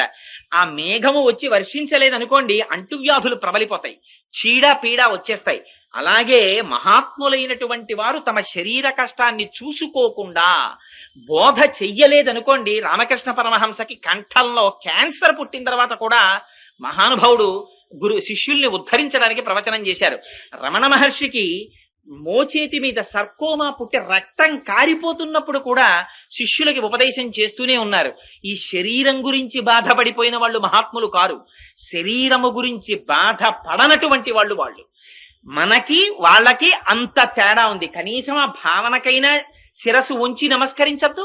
వాళ్ళు రాకపోతే వాళ్ళు తస్మాత్ జాగ్రత్త. ఎప్పుడైతే క్షామం వచ్చిందో దొంగతనాలు పెరిగిపోతాయి. ఎప్పుడైతే ఇక్కడ ఉపదేశాలు పడలేదో ఇక్కడ దొంగలు పెరిగిపోతే సమాజం నశించిపోతుంది. అంత ఐశ్వర్యం. ఈ ఐశ్వర్యాన్ని ఇవ్వగలిగినటువంటి తనం గొప్పతనం. అందుకే సనాతన ధర్మంలో ఒక విచిత్రం ఉంది. ఆయనకి కోట్లున్నాయి, ఎయిర్ కండిషన్డ్ బంగళాలున్నాయి, ఏసీ రూములున్నాయి, బ్యాంక్ బ్యాలెన్సులున్నాయి. ఇవేమీ లేకుండా గోచీ పెట్టుకుని చెట్టు కింద ఉంటాడు ఒక ఆయన. ఇన్ని ఏసీ కార్లు ఉన్నవాడు అక్కడికి వెళ్ళి ఆ ఏసీ కారు దిగిపోయి చేతిలో 2 అరటిపళ్ళు అట్టుకుని గోచీ పెట్టుకున్న వాడికి ఇచ్చి ఆయన కాళ్ళ మీద పడి, మహాత్మా 2 మాటలు చెప్పండి, మనశ్శాంతి లేదంటాడు. ఎందుకు వచ్చావురా ఇక్కడికి అంటే, అబ్బా శాంతి లేదండి అంటాడు. ఇన్ని విడిచిపెట్టి గోచీ పెట్టుకున్న వాడి దగ్గర శాంతి ఉంది, ఏమీ ఇన్ని ఉన్న వాడి దగ్గర శాంతి లేదు. కాబట్టి ఉండవలసిన శాంతి ఎందులో ఉంది? మహాపురుషుల దగ్గర ఉందా శాంతి. అందుకని వాళ్ళు పర్యటన చేసి వాళ్ళు ఏ ప్రయోజనం లేకపోయినా వర్షిస్తారు. అటువంటి వాడికి నువ్వు నమస్కారము చేసి తీరకపోతే నువ్వు కృతజ్ఞుడివి. నీకు చేతులున్నందుకు కంజాక్షునకు కాని కాయంబు కాయమే పవన గుంభిత చర్మ భస్త్రికాక వైకుంఠు పొగడని వక్త్రంబు వక్త్రమే ఢమఢమధ్వనితోడి ఢక్కగాగా పరమేశు చూడని కన్నులే తనుగుడ్య చాల రంధ్రములుగాక చక్రి చింతలేని జన్మమే తరళ సలిల నుద్దు దంబుగాక విష్ణుభక్తి లేని విభుదుడే పాదయుగముతోడి పశువుగాక అంటాడు ప్రహ్లాదుడు. అలా గురువుని చూసి నమస్కరించలేని శిరస్సు, గురువు ముందు కైమోడ్చని చేతులు, గురువుని పొగడలేని నోరు ఉండి ఎందుకు?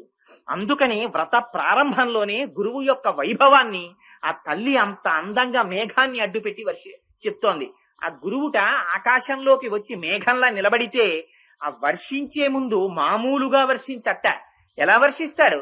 ఆ శ్రీమన్నారాయణుని యొక్క బాహు యుగళిలో కుడి చేతిలో ఉండేటటువంటి చక్రము ఎలా మెరుస్తుందో అలా మెరుస్తట. దానికి సుదర్శనం అని పేరు. సుదర్శనం అంటే మంచి దర్శనము కలిగినటువంటిది. ఆ సుదర్శనము యొక్క మెరుపులో నీలితనము కలిగినటువంటి పరమాత్మ యొక్క దర్శనం అవుతుంది. ఆ సుదర్శనం తిరుగుతుంటుంది చర్ చర్మని స్వామి చేతిలో. ఆ సుదర్శనం ఏం చేస్తుంది? ఎప్పుడు వెళ్లి శత్రువుల్ని హతమారుస్తుంది. అందుకని సన్యాసులు ఏం చేస్తారు? చేతిలో దండం పట్టుకుంటారు. దండం ఎందుకు? కుక్కల్ని అడ్డొచ్చిన వాటిని కొట్టడానికే కాదు కాదు.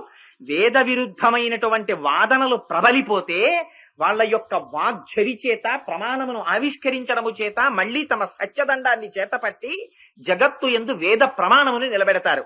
నిలబెట్టి ఒక చోట ఉండకుండా సర్వకాలముల యందు అంతటా సంచరిస్తూ ఏది దొరికితే అది తింటూ జగత్తుకి బోధ చేసి తిరుగుతూ ఉంటారు.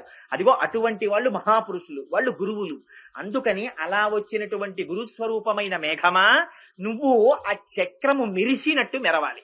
ఆ చక్రం ఏం చేస్తుంది? విరోధుల్ని దండిస్తోంది. ఈయనేం చేస్తున్నాడు? వేద విరుద్ధమైనటువంటి మార్గముల యందు ప్రవర్తించేటటువంటి వారికి బోధ చేసి మళ్ళీ వేద మార్గాన్ని నిలబెడుతున్నాడు. వేదము యొక్క ప్రమాణమును స్థాపిస్తున్నాడు. భగవంతుడికి ఉపద్రవం కలగకూడదన్నది గురువుల బెంగ. మనందరం భగవంతుడి దగ్గర స్తోత్రం చేసి ప్రయోజనం పొందాలనుకుంటాం. మరి గురువులో భగవంతుడు రక్షింపబడాలని కోరుకుంటారు. అందుకని వాళ్ళు మంగళాశాసనం చేస్తారు. అంటే పూజ చెయ్యరాండి అని అనుకోకండి, తాదాత్మత మంగళాశాసనంలో పొందుతారు. ఆ స్వామి చల్లగా ఉండాలి, స్వామి చల్లగా ఉండాలని కోరుకుంటారు. ఆ కోరుకోవడంలో ఉంది ఆ విశాల హృదయం. అందుకని ఆ చక్రంలా మెరవాలి. శంఖం ధ్వని చేసినట్టుగా ధ్వని చెయ్యాలి. శంఖం ఏం చేస్తుంది? ఆయన ఎడమ చేతిలో ఉంటుంది. ఆ శంఖాన్ని చేత పట్టుకుని స్వామి తన పెదవుల మీద పెట్టుకుని తనలో ఉన్నటువంటి ఊపిరిని శంఖములోనికి చొప్పింప చేస్తారు. చేసి నాదము చేస్తే శంఖము పలుకుతుంది. శంఖమా పలికింది? శంఖము వెనకాతల ఉన్నటువంటి పరమాత్మ పలికారా? పరమాత్మ నోటిలోని వాయువు శంఖములోనికి ప్రవేశించి శంఖము ధ్వని చేస్తే శంఖము ధ్వని చేసింది అంటున్నాం. కానీ శంఖము కాదు, శంఖము వెనకాతల ఉన్న పరమేశ్వరుడి ఊపిరి ధ్వనికి కారణం. ఎలా? హనుమ అంటారు సుందరకాండలో, 100 యోజనముల సముద్రాన్ని దాటేటప్పుడు యథారాఘవ నిర్ముక్త శరశ్వసన విక్రమ గచ్చేత్తత్వద్గమిష్యామి లంకాం రావణ పాలితాం అంటారు. ఆ రామచంద్రమూర్తి చేతిలో పట్టుకున్నటువంటి బంగారు కోదండమునందు సంధింపబడి విడిచిపెట్టినటువంటి బాణము అప్రతిహతముగా బయలుదేరి వెళ్లి ఆవలి వేపున ఉన్నటువంటి లక్ష్యము మీద పడకుండా ఎలా ఉండలేక విడుతుందో అలా నేను కూడా సీతమ్మ తల్లి దర్శనమునపేక్షించి లంకాపట్టణాన్ని చేరుకుంటానంటారు. ఆ బలము బాణముదా రాముడిదా? రామ బాణము యొక్క బలము రాముడిది. అలా హనుమ వెళ్లడం వెనకాతల బలం హనుమదా రాముడిదా? హనుమది, రాముడిది. అలా గురువులు కూడా సర్వకాలముల యందు భగవంతుణ్ణి తమలో భగవానుడుండి అంతటా భగవానుడుండి భగవానుడే చేయిస్తున్నాడన్న భావనతో ఉంటారు. అందుకని శంఖము మోగినట్లు మోగుతారు. అదిగో ఆ శంఖము ఆ గోపికలకి చాలా ఇష్టంట. ఇందుచేత అప్పుడప్పుడు చక్రం స్వామి చేతిని విడిచిపెట్టి వెళ్లి విరోధుల్ని సంహరించి మళ్లీ వచ్చి వేలిని పట్టుకుంటుందిట. శంఖమో ఎన్నడూ విడిచిపెట్టదుట. ఎప్పుడు స్వామివారి చేతిలోనే అలంకరింపబడి ఆయన పెదవుల మీదకి వెళ్లి ఆయన యొక్క ఊపిరిని తనలోకి తీసుకుని తాను ధ్వని చేస్తుంది. అదిగో అంత భాగ్యాన్ని ఆ శంఖం పొందింది. వాళ్ళ కోరికేమిటి? తాము కూడా అటువంటి భాగ్యమును పొందాలన్నది కోరికట. ఒక ఆయన ఒక విచిత్రమైనటువంటి ప్రశ్న వేశాడు ఒకప్పుడు. ఆ శ్రీకృష్ణ భగవానుడు రాసలీల చేసేటప్పుడు ఆయన వేణుగానమును విని ఎండిపోయినటువంటి చెట్లు చిగుర్చాయని అంటారు కదా, మరి ఎండిపోయినటువంటి చెట్టులోని ఒక కొమ్మ యొక్క పేడు వేణువు కదా, ఆ వేణువు చిగర్చలేదా అని అడిగాడు. అంటే ఎంత ఆశ్చర్యకరమైన సమాధానమో చూడండి. మహాపురుషులు అన్నారు, ఆ వేణువులోంచి వినిర్ముక్తమైనటువంటి స్వామివారి ఊపిరి వేణునాదముగా వచ్చి విన్నంత మాత్రము చేత ఎండిపోయినటువంటి చెట్టు చిగిరించి మళ్లీ పునర్జన్మని పొందితే ఆయన యొక్క హస్తస్పర్శని పొంది ఆయన పెదవులను తాకి ఆయన ఊపిరిని తనలోకి ప్రవహింపచేసుకుని ఆయన నోటి నుంచి వచ్చినటువంటి ఆ అధరము నుంచి స్రవించినటువంటి లాలాజనము ఆ వేణువులోకి ప్రవహించి అందులోంచి ఊపిరి నాదమై పైకొస్తే మళ్లీ చిగిర్చి పునర్జన్మ అది పొందుతుందా? అది మోక్ష స్థితిలో అలాగే ఉండిపోయిందన్నారు. అందుకని వేణువు చిగర్చలేదన్నారు. అందుకని అదిగో అటువంటి స్థితిలో ఆ మహాపురుషులైనటువంటి గురువులు శంఖమునందు వారికి ప్రీతి ఎక్కువ. అందుకని శంఖములా ఉండాలని కోరుకోవడంలో ఉన్న పక్షపాతం అది ఎప్పుడు భగవంతుడిని వదలదు. ఆయన ఊపిరి అది పలకడానికి హేతువై ఉన్నది. అందుకని ఆ శంఖంలా నువ్వు ధ్వని చెయ్యాలి, బ్రహ్మాండమైగా గర్జించాలి. గర్జించి ఆ శ్రీమన్నారాయణుడు చేతిలో పట్టుకున్నటువంటి శార్ంగమనేటటువంటి ధనస్సు నుంచి వినిర్ముక్తమైన బాణ పరంపర ఎలా వచ్చి లోకము మీద పడిపోతుందో, ఆ బాణములు ఇంకా పడినప్పుడు విరోధుల మీద పడతాయి. కానీ ఇవాళ ఆ వర్షం వచ్చి పడినప్పుడు అందరికీ ఆనందదాయకం అవ్వాలి. మేము మార్గశీర్ష స్నానం చెయ్యాలి, లోకమంతా ఆనందాన్ని పొందాలి. ఆ శ్రీ మహావిష్ణువు చేతిలోంచి వచ్చేటటువంటి బాణ పరంపర అనుభవించవలసిందే తప్ప దాన్నిట అసలు ఉపమానం పెట్టి చెప్పడం కుదరదుట. దీన్ని రామదాసు గారు అనుభవించారు, మహానుభావుడు. ఆయన అన్నారు, ఆయన ఎక్కడ దర్శనం చేశారో మనస్సులో ఖరదూషణాదులనేటటువంటి 14,000 మంది రాక్షసులు ఒకవైపు, రామచంద్రమూర్తి ఒక్కరు ఒకవైపు, 14,000 మంది విడిచిపెట్టినటువంటి అనేక రకములైన ఆయుధాల్ని బాణాల్ని మహానుభావుడు ఎప్పుడు బాణం తీసేవారో, ఎప్పుడు కోదండంలో పెట్టేవారో, ఎప్పుడు సంధించేవారో, ఎప్పుడు ఆకర్ణాంతము లాగేవారో, ఎప్పుడు విడిచిపెట్టేవారో తెలియదు.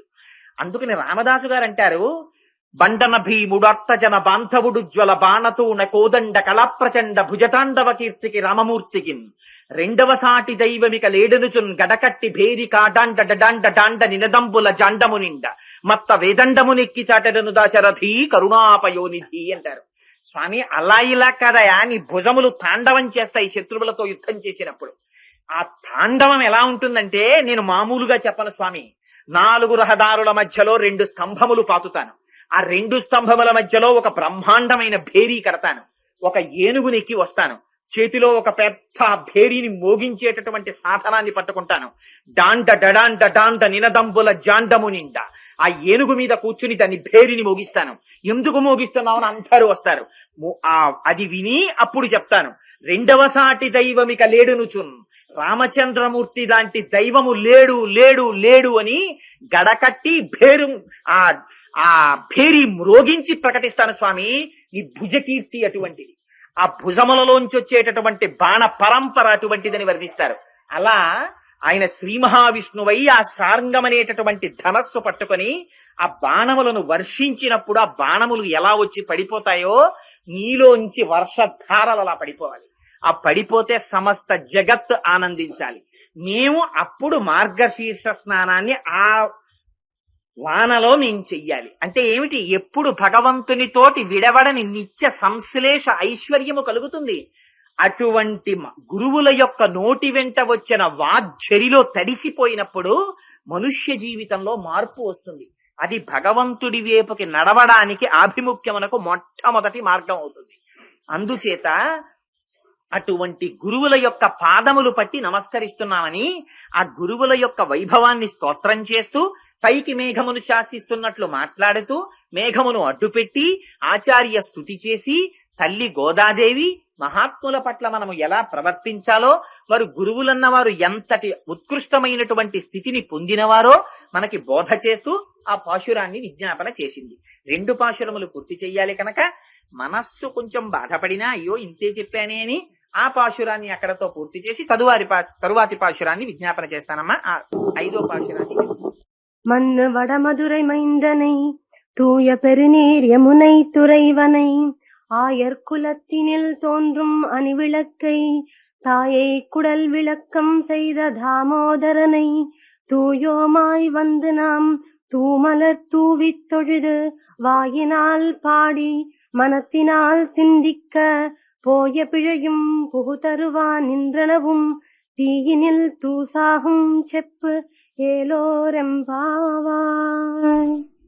ధనుర్మాసం ప్రారంభమైనప్పటి నుంచి పరమ భక్తి శ్రద్ధలతో మా బ్రహ్మశ్రీ అరుణ జడాయి గారి ఇంట్లో ప్రతిరోజు ఈ తిరుప్పావై సశాస్త్రీయంగా వాళ్ళు రోజు పారాయణ చేస్తున్నారు. నిజంగా నేను ఆయన్ని పొగడాలని కాదు, ఎంత భాగవత హృదయం. ఒక్కొక్కసారి నేను ఆశ్చర్యపోతా, అటువంటి సంస్కారం వస్తుందా అని. ఆయన కొన్ని సార్లు దేవీ భాగవతం లాంటివి, సుందరకాండవి లాంటివి వింటున్నప్పుడు చెప్పేవాళ్ళు ఎంత నియమాలు పాటిస్తారో వింటూ ఆయన అన్ని నియమాలు పాటిస్తూ ఉంటారు, భూషీణం చేస్తారు ఇంట్లో. అందుకని అంత భాగవత హృదయం కలిగినటువంటి మహాపురుషులు వాళ్ళ అమ్మాయి కాబట్టి ఆ అమ్మాయికి కూడా అంత భక్తి ఏర్పడింది. ఈ పాశురంలో తల్లి అంటుంది, ఎంత చిత్రమైన మాట అంటుందంటే, గోసంపద ఆ తల్లి అటువంటిది కదా, అందుకనే అది కూడా పరమాత్మ విభూతి. ఆ తల్లి ఈ 5వ పాశురంలో అంటుంది, ఆశ్చర్యకరమైనటువంటి శక్తిని కలిగినటువంటి వాడా, మధురకి నాయకుడు, నిరంతరము భగవత్ సంబంధము కలిగినటువంటి మధురాపట్టణమునకు నాయకుడైన వాడా, లోతై పరమ పవిత్రమైనటువంటి యమునా నది ఒడ్డుని నీకు గుర్తుగా కలిగినటువంటి వాడా, గోపవంశమునందు మంగళదీపముగా జన్మించినటువంటి వాడా, తల్లి యశోద యొక్క గర్భ కీర్తి ప్రకాశించేటట్టుగా దామోదరుడనేటటువంటి పేరుని పొందినవాడా, నీ నామమును కీర్తించడము చేత మా శరీరమునకు పట్టిన పాప రాశి దగ్ధమైపోతుంది.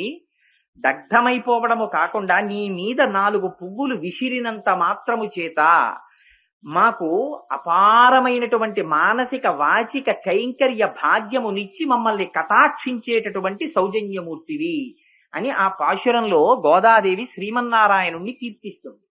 ఈ పాశురాన్ని ప్రారంభిస్తూ అమ్మవారు అంటుంది, మొట్టమొదట ఆశ్చర్యకరమైనటువంటి శక్తి కలిగినటువంటి వాడు, అందుకని మాయావి అని పిలిచింది. భగవంతుని యొక్క ఆశ్చర్యకరమైన శక్తి చాలా విశేషమైనటువంటిదిగా కనపడుతుంది. ఎందుచేతనంటే, నేను ఇక్కడ ఉండి ఆఫీసులోనూ ఉండమంటే 2 నాకు కుదరవు. ఏదో ఒక చోట మాత్రమే ఉంటాం పరిచ్ఛిన్నంగా. అది జ్ఞానాన్ని పొందిన తరువాత దాని స్థితి వేరు. కానీ సర్వ ఆత్మస్థితికి ఎదిగినటువంటి మహాపురుషుల యొక్క స్థితి వేరు. కానీ ప్రారంభంలో ఉండేటటువంటి ఉపాసకులు ఒక చోట ఉన్నవాడు వేరొక చోట ఉండలేడు. కానీ భగవంతుడు అలా కాదు, అన్ని చోట్ల ఉంటాడు. ఆయన ఒక చోట ఉన్నాడు, ఒక చోట లేడు అని చెప్పడం కుదరదు. దీనికి గోవింద పట్టాభిషేకాన్ని చూపిస్తారు. ఆయన తన తండ్రి గారైనటువంటి నందుడికి చెప్పాడు, ఇన్నాళ్ల నుంచి మనం ఇంద్రుడికి యాగం చేస్తున్నాం, ఇంద్రుడికి యాగం వద్దు, మనం గోవర్ధనానికి యాగం చేద్దాం పర్వతానికి. అందుకని మీరు ఇంతకు ముందు ఇంద్రుడికి యాగం చేసినప్పుడు ఎటువంటి పదార్థములను తయారు చేశారో ఆ పదార్థములని తయారు చేసి గోవర్ధనం మీద పొయ్యండి, ఆ గోవర్ధనం తింటుందన్నాడు. అంటే సరే, ఏదో పిల్లాడు చెప్తున్నాడు అలాగే చేద్దామని వాళ్ళకి కృష్ణుడు అంటే మక్కువ. అందుకని ఆ పదార్థాలన్నీ వండారు. కూరలు, పచ్చళ్ళు, పులుసులు, పులిహార్లు, చక్ర పొంగళ్ళు, బూర్లు, గార్లు అన్ని తీసుకెళ్లి కొండ మీద పోశారు. పోసి రండి మనందరం కొండకి ప్రదక్షిణం చేద్దాం, మీరు ఇన్నాళ్ళు ఇంద్రుడికి యాగం చేస్తున్నారు, ప్రత్యక్షంగా తింటున్నాడో తినలేదో మీరు చూడలేదు, కానీ ఇవాళ ప్రత్యక్షంగా ఆయన తినడం మీకు చూపిస్తాను చూడండి అన్నాడు. అని పాటించి గాన విద్య పాటవమున తేరుదెక్కి బహుతానములన్ పాటల గంధులు కృష్ణుని పాటలు పాడిరి విరోధి పాటనుడనుచున్నారు అన్నారు పోతన గారు. పొగరెక్కిన మూపురములు తెగగలవా లములు చేయిల దేహంబులు భూ గగనములు మించురంకెలు మిగుల మెలసి ధేనుగణము మెల్లన నడిచెన్నని ఆ కృష్ణ పరమాత్మ గోపబాలురు, ఆవులు, దూడలు, ఆబోతులు, ఎద్దులు అన్ని ప్రదక్షిణం చేస్తున్నాయి. అందరికీ వాళ్ళకి కృష్ణనామమే, అందరూ కృష్ణుడి గురించి పాట పాడుకుంటున్నారు.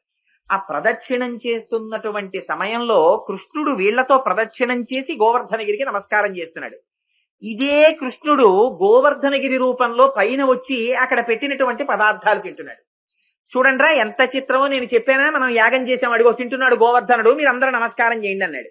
వీళ్ళందరూ నమస్కారం చేస్తున్నాడు, తాను నమస్కారం చేస్తున్నాడు. ఎవరు ఎవరికి నమస్కారం చేస్తున్నారు? ఈయనే నమస్కారం చేస్తున్నాడు, ఆయనే నమస్కారం పుచ్చుకుంటున్నాడు. ఇది ఆయన ఆశ్చర్యకరమైనటువంటి శక్తి. ఆయన అమ్మ కడుపులోంచి వచ్చారు, కానీ మనందరిలా పుట్టలేదు. ఆయన పుట్టేటప్పుడు జలధర దేహు నాజాను చతుర్బాహు సరసీరుహక్షు విశాలవక్షు జారు గదా శంఖచక్ర పద్మ విలాసు కంఠ కౌస్తుభమణి కాంతిభాను కమనీయ కటిసూత్ర కంకణ కేయూర శ్రీవత్సలాంచనాంచిత విహారు మరుకుండల ప్రభాజిత కుంతలలాటు వైఢూర్య మణిగడ వరకిరీటు బాలు పూర్ణేందు రుచిజాలు భక్త లోకపాలు సుగుణాలవాలు కృపావిశాలు చూచి తిలకించి పులకించి చోద్యమంది ఉబ్బి చెలరేగి వసుదేవుడుత్సహించే అన్నారు. శంఖ చక్ర గదా పద్మములతో శ్రీమన్నారాయణుడిగా తల్లి కడుపులోంచి వచ్చారు. అలా రావడం ఆశ్చర్యకరమైనటువంటి శక్తి. భిద్యతే హృదయ గ్రంథి చింద్యంతే సర్వసంశయా క్షీయంతే చాస్యకర్మాణి తస్మిన్ దృష్టే పరావరే అని పుట్టడంతోనే తండ్రి యొక్క సంకెళ్ళు తెగిపోయి అమ్మ ఏ కొడుకుని చూసి స్తోత్రం చెయ్యదు. అలాంటిది పుట్టగానే కొడుకుకి చూసి నమస్కారం చేసి తల్లి ఎక్కడైనా స్తోత్రం చేస్తుందా? సర్వము నీలోనిదిగా సర్వాత్ముడవాత్మవస్తు సంపన్నుడవై సర్వమయుడవగు నీకును సర్వేశ్వర లేవులోను సంధుల వెలయన్నని యశోద శ్రీకృష్ణుణ్ణి ప్రార్థన చేసింది.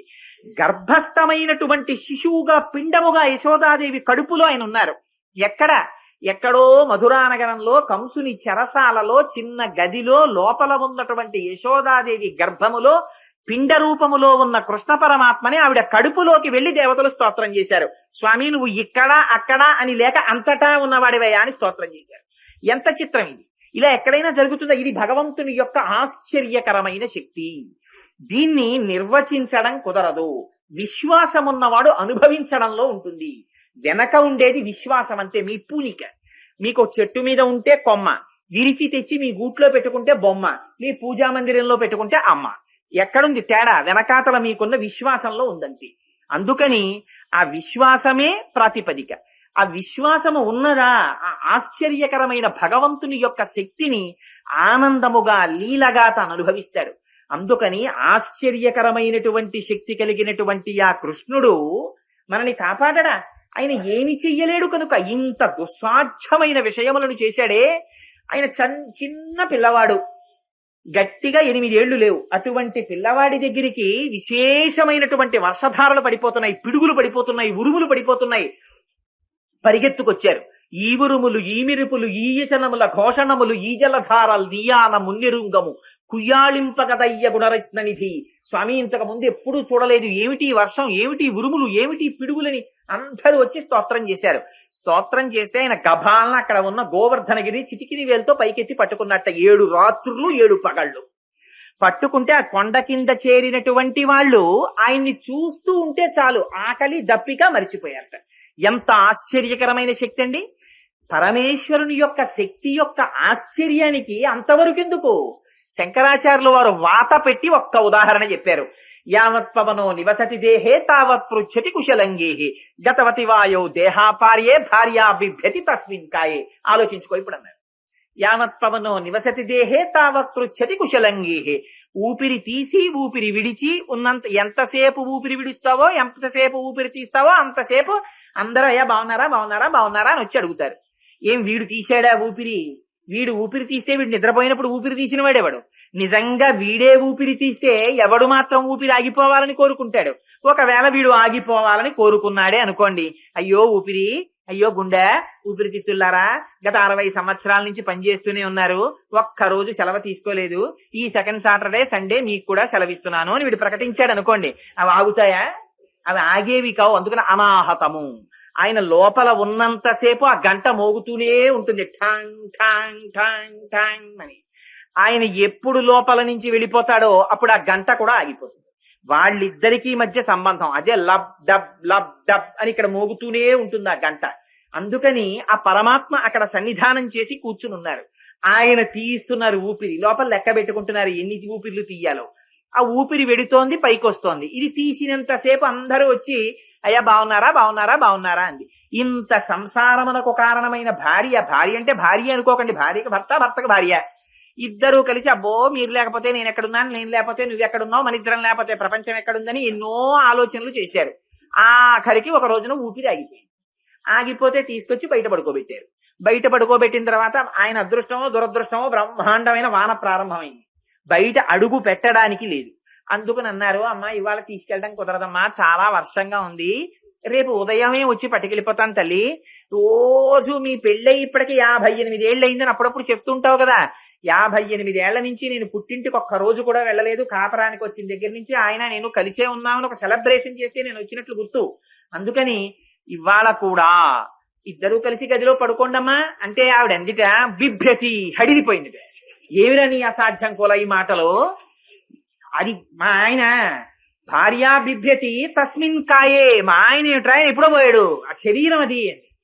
ఏమిటి పోయాడమ్మా, ఎప్పుడు చూసావు? ఇది కాకుండా మీ ఆయన ఎప్పుడైనా చూసావా ఈ శరీరం కాకుండా? అంటే ఏమో నాకు ఈ కృతకవాదనలన్నీ అనవసరంగానే ఆయన లేడు పోయాడు. కాలు తగిలితే కళ్ళకద్దుకున్న కొడుకు ఈదిలో కనపడి మా నాన్నగారు పోయారండి అంటాడు. ఎవరు పోయారా? అది ఇక్కడే ఉన్నాడు కదా మీ నాయన అంటే. మా నాన్నగారు ఉండడం ఏంటంటే మా నాన్నగారి శరీరం అది, మా నాన్నగారు పోయారంటాడు. మరి ఇంతమంది ఇది చెప్తున్న నాన్నగారిని ఎవరు చూశారు అసలు? లోపల ఎవ్వరూ చూడలేదు. ఈ ఊపిరొచ్చి ఊపిరి వెళ్ళినంతసేపు దీనికి గౌరవం. ఆ ఊపిరి తీయించేవాడు వేరోడు ఉన్నాడు, వాడి పట్ల ఎవ్వడికి అక్కర్లేదు. వాడు లోపల కూర్చుని అహం వైశ్వానరో భూత్వా ప్రాణినాం దేహమాశ్రిత ప్రాణాపాన పచాన్యన్నం చతుర్విధం అని ఆ లోపలికి తీసుకునేటటువంటి 4 రకాలైనటువంటి పదార్థాలని వైశ్వానరుడనేటటువంటి పేరు కలిగిన అగ్నిహోత్రుడే ఆయన పచనం చేస్తున్నాడు, ఆయన ఊపిరి తీస్తున్నాడు. అందుకని విలువ. అది ఆగిపోయింది అనుకోండి, ఒకనాడు భార్య బిభ్యతి, కట్టుకున్న పెళ్ళం హడిలిపోయింది. మరి ఇంక నీకు దేనికోసం రా ఇంత మమకారం? ఒక్కసారి శ్లోకం గుర్తెట్టుకుని కొంచెం ఇంట్రెస్ట్ ఇంకొక వైపు కూడా డైవర్ట్ చేయవలసింది ఉందని నీవు నమ్మితే తిరుగుని ఇష్టం. వయసిగతే కామ వికార, ఈ వయసు అయిపోయింది, ఆ కామం పోతుంది. శుష్కే నీరే కక్కాసారహ, మా ఊళ్ళో పెద్ద చెరువు ఉందండి అని తీసుకెడితే అందులో చొక్క నీళ్లు లేవనుకోండి, నీ మోహన్ చెరువు ఏమిటంటారు. అందులో నీళ్లుంటే చెరువు, నీళ్లు లేకపోతే చెరువు ఏమిటది? చెరువు కాదు. ఇంకా క్షీణే విత్తే కప్పరివారో, డబ్బులు లేవనుకోండి పరివారం ఎవరు వస్తారు వెనకాతల? ఎవ్వరూ పరివారం ఉండరు. క్షీణే విత్తే కప్పరివారో జ్ఞాతే తత్తే సంసార, జ్ఞానం వచ్చిందనుకోండి సంసారం ఎక్కడుంది? అప్పటి వరకు జంఝాటం పట్టుకునే ఉంటుంది. ఆ జ్ఞానం ఒక్కసారి వచ్చేసిందా వదిలిపెట్టేస్తుందండి.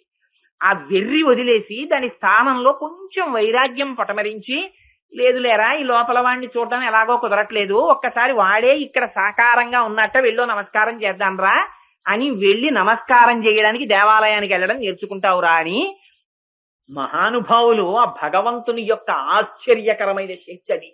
అక్కడ వరకు ఎందుకు, మధుర వరకు ఎందుకు, రేపల్లి ఎందుకు, నందవ్రజం ఎందుకు? ఇక్కడ లేడు, ఇక్కడ ఉండి చేయించట్లా? అంత ఆశ్చర్యకరమైనటువంటి శక్తి కలిగిన పరమాత్మ అంతవరకు ఎందుకండి? మనం నా కొడుకు, నా కూతురు, నా అల్లుడు అని ఇన్ని కబుర్లు చెప్తాం. బాల్యక్రీడల్లో దశమస్కంధంలో వాత పెట్టి అడిగారు, ఏమిటి కృష్ణుడి యొక్క బాల్యలీలని చెప్తున్నట్టుగా చెప్పి అడిగారు. ఎంత విచిత్రం అంటే, వాలగ వచ్చిన ఈసటి చూలాలం తలుగమనిన చూలగుటకేది మూలము చెప్పమన ఈ బాలుడు చెప్పెదర సతులు పర్వేందుముఖి అని అడిగారు పోతన గారు. ఎవరో ఒక ఆవిడ గోపకాంతంలో ఒక ఆవిడ నిండు గర్భిణి, ఆ కృష్ణుడు చిన్న పిల్లవాడు ఆడుకుంటూ పరిగెత్తుకుంటూ వెళ్ళి ఆవిడ మీద పడ్డాడు. పడితే ఆవిడంది, ఒరే మీద పడకరా, నేను కడుపుతో ఉన్నానంది. అంటే కడుపుతో ఉన్నావా, నీకు కడుపు ఎలా వచ్చింది అన్నాడే. అంటే చూలగుటకి ఏది మూలము చెప్పమనే ఈ బాలుడు అంటే చెప్పేదరే సతులు పర్వేంతుముఖి, ఎవరైనా ఆడవాళ్ళు అలాంటివి చెప్తారా? ఎంత హేయమైన ప్రశ్న వేశాడమ్మా అంటారు. కాదు, అందులో ఉన్న రహస్యం వేరు. ఆయన బాల్యక్రీడలో పెట్టి, నీ ప్రయోజనమా ఆవిడ ప్రయోజనమా? మీ ఇద్దరి గొప్పతనం కాదు. గొప్పతనాలు మీ దగ్గర ఉంటే ఇలాంటి గొప్పతనాలు ఉన్నవాళ్ళు పిల్లలు లేని వాళ్ళు ఉండరు ప్రపంచంలో. కానీ గొప్పతనం పరమేశ్వరుడిలో ఉంది. నువ్వు చెప్పెట్టలా. ఒక్క శరీరంలో ఆత్మ లోపల ఉండి సుఖదుఖములనేటటువంటి 2 పళ్ళని అనుభవించడానికి సత్వ రజస్తమో గుణములనేటటువంటి 3 ధర్మ అర్థ కామ మోక్షములనే 4 కోసం శబ్ద స్పర్శ రస రూప గంధములనేటటువంటి 5 తన్మాత్రలతో 5 జ్ఞానేంద్రియములు, ఒక మనస్సు అనేటటువంటి 6 సంఘాతముతో చర్మము, రక్తము, మాంసము, కొవ్వు, అస్థి, శుక్ల, మేధ అనేటటువంటి 7 పదార్థములతో 2 కాళ్ళు, 2 చేతులు, 4, 5 శిరస్సు, 6 కంఠము, 7 హృదయము, 8 ఉదరమనేటటువంటి 8 శరీర భాగములతో 2 కళ్ళు, 2 ముక్కులు, 2 చెవులు, 6 నోరు, 7 మలద్వారము, 8 మూత్రద్వారము, 9 అనేటటువంటి 9 కన్నాలతో ఒక మాంసపు బుడగని తోలు తిత్తిని చేస్తే ప్రాణ అపాన వ్యాన ఉదాన సమాన నాగ కూర్మ కృకర ధనంజయ దేవదత్తములనేటటువంటి 10 వాయువులైన శాసనం అయ్యే వరకు బయటికి వెళ్ళకూడదు. ఇది పరమాత్మ అంటే. ఒక గాలి బుడగని తెచ్చి సూదితో గుచ్చితే బయటికి వెళ్ళిపోతుంది ఠాప్ అని పేలి. ఆయన అనుగ్రహం ఉండబట్టి 9 రంధ్రములు ఉన్న తొర్రలో 10 వాయువులు నిలబడ్డాయి. ఇంతకన్నా భగవంతునికి ఆశ్చర్యకరమైన శక్తి ఏమిటి? వాడా నిర్మించిన వాడు లోపల తండ్రి నిర్మించాడా, తల్లి నిర్మించాడా? చూలగుటకేది మూలము చెప్పమనే ఈ బాలుడు చెప్పేదరే సతులు పర్వేంతుముఖి. పుట్టు గొడ్రాళ్లకు బిడ్డలిచే గోవిందుడే అంటారు. అందుకని అన్నమాచార్యుల వారు ఆయన అనుగ్రహం ఉంటే బిడ్డలు పుట్టారు, మన ప్రయోజకత్వానికి కాదని ఒక వాత పెట్టడానికి చెప్పారు మహాపురుషులు. అందుకని అదిగో అంత ఆశ్చర్యకరమైన శక్తి కలిగినటువంటి పరమాత్మ ఇన్ని చేసినవాడు మా పాప రాశిని ధ్వంసము చెయ్యడా? ఆయన నామం పెట్టి పిలిస్తే ఆయన యొక్క గుర్తేమిటి? ఆయన మధురా పట్టణమునకు నాయకుడు. ఏమిటా మధుర యొక్క గొప్పతనం? ఆ మధురలో అనంతమై అంతటా నిండి ఉన్నటువంటి పరమాత్మ, అజాయమానో బహుధా విజాయితే అని వేదము చేత స్తోత్రము చేయబడిన పరమాత్మ, పాంచభౌతికమైనటువంటి ప్రకృతి వికారమైన శరీరముతో రావలసిన అవసరము లేని పరమాత్మ, హాని వృద్ధి క్షయము మొదలైనటువంటివి లేని పరమాత్మ, ఒక శిశువుగా వచ్చి ఆయన కూడా పెరిగాడు పెద్దవాడయ్యాడనేటటువంటి వికారములకు లోనైనట్టుగా కనిపింపచేసినటువంటి పట్టణం మధుర. పరమ పవిత్రము, రాశీభూతమైనటువంటి పరబ్రహ్మము జన్మించి నడవడము చేత ఆయన పాద ధూళి అటువంటి మధురతో ఈనాడు కాదు ఏనాటికి ఆయనకి సంబంధం ఉందిట. అటువంటి సంబంధము కలిగినటువంటి శ్రీకృష్ణ పరమాత్మ లోతై బాగా పవిత్రమైనటువంటి యమునా నది నీటితో కూడిన యమున యొక్క ఒడ్డుని తన గుర్తుగా కలిగిన వట్ట. యమున ఒడ్డు ఆయనకి గుర్తి. ఎందుకు ఈ మాట నాలి గోదాదేవి అంటే ఒక ఆశ్చర్యకరమైన విషయాన్ని ప్రతిపాదిస్తోంది. మీకు మొదటి రోజో రెండో రోజో విజ్ఞాపన చేసినట్లు గుర్తు. సూర్య భగవానుడికి 2 పిల్లలు, ఒక కొడుకు ఒక కూతురు. అంటే ఇవన్నీ సింబాలిక్ గా చెప్తారు. కొడుకు నలుపే, కూతురు నలుపే. కొడుకు యముడు, కూతురు యమున. యమున నీరు నలుపు, యముడు నలుపు. వీళ్ళిద్దరూ తమ డ్యూటీలో మాత్రం ఎప్పుడూ ఆగరు. యమున ఆగమంటే ఆగదు, నడిచి వెళ్ళిపోతుంది. కాలము ఒకరు ఆపితే ఆగదు, వెళ్ళిపోతుంది. వెళ్ళిపోతున్నటువంటి కాలంలో ఎవరు ఎప్పుడు పడిపోవాలో, ఏ శరీరం పడిపోవాలో తెలుసున్నవాడు యముడు. ఆయనకి అన్ని శ్వాసలు అయిపోయాయి అనగానే ఫస్ట్ ఇన్విటేషన్ ఆయనకి ఎడుతుంది. ఆయన వచ్చి పాశం వేస్తాడు, వేసి తీసేస్తాడు. అందుకని ఈ యమున ఈ యముడు ఒకరితో ఒకరు సంబంధం ఉన్న అన్నా చెల్లెళ్ళు. వీళ్ళిద్దరికీ తండ్రి సూర్యుడు. ప్రత్యాయాంతికతాః పునర్న దివసాః కాలో జగద్దక్షక. ఆయన సూర్యోదయ సూర్యాస్తమయాలన్న పేరుతో ఆయుర్దాయాన్ని ఆయన తినేస్తూ ఉంటాడు. అందుకని లక్ష్మీస్తోయత రంగభంగ చపలా విద్యుచ్చలం జీవితం. ఆ మధ్యలో ఒక్కసారి తళుక్కని మెరిసేటటువంటి మెరుపు లాంటి ఐశ్వర్యాన్ని చూసుకుని వీడు భగవంతుణ్ణి మర్చిపోతుంటాడు. అందుకని అదిగో అటువంటి యమున ఉన్నదే సంసారము వంటి యమున, కాలము వంటి యమున. ఎందుకని కాలమునకు సంసారమునకు పెద్ద తేడా ఏం లేదు. కాలగతిలోనే సంసారం ఏర్పడుతుంది, కాలగతిలోనే సంసారములో మగ్నులం అవుతాం, కాలాంతర్గతముగానే మృత్యు వస్తుంది. వీడు సంసారములో ఉంటాడు. In terms of his desires time వెళ్ళిపోతూ ఉంటుంది. నాకు చదువుకుంటే చాలండి, ఉద్యోగం వస్తే చాలండి, ప్రమోషన్ వస్తే చాలండి, కొడుకు పుడితే చాలండి, బిట్స్ పిలానీలో సీట్ వస్తే చాలండి, వాడు అమెరికా వెళ్ళిపోతే చాలండి. ఈ కోరికలు తీరిపోతుంటాయి. ఇక్కడ ఉపాధి కూడా టైం అయిపోతూ ఉంటుంది. అవి చూస్తాడు, ఇది చూడడు. అడుగు నుంచి మొసలొచ్చి పట్టుకుంటుంది. ఆ రావడం ఎవ్వరికీ తెలియదు. నీటి అడుగు నుంచి వస్తోంది. సరసిలో నుండి పొడగని సంభ్రమించి ఉదరి కుప్పించి లంఘించి హుంకరించి భాను కబలించి పట్టు స్వర్భానుపగిది ఒక్క మకరేంద్రుడి భరాజు రుడిసి పట్టి. ఇంత ఏనుగు లోకువైపోయింది. అదే గజేంద్ర మోక్షం. ఆ నీటి అడుగు నుంచి వచ్చి మొసలి పట్టేసింది కాలుని. మృత్యువు కాలాంతర్గతమై వచ్చి కాలు పట్టుకుంటోంది. ఇక అప్పటి వరకు తిరిగిన కాలు తిరగడం మానేసిందని కొత్త కర్రల మీద పెట్టి తీసుకుపోతారు.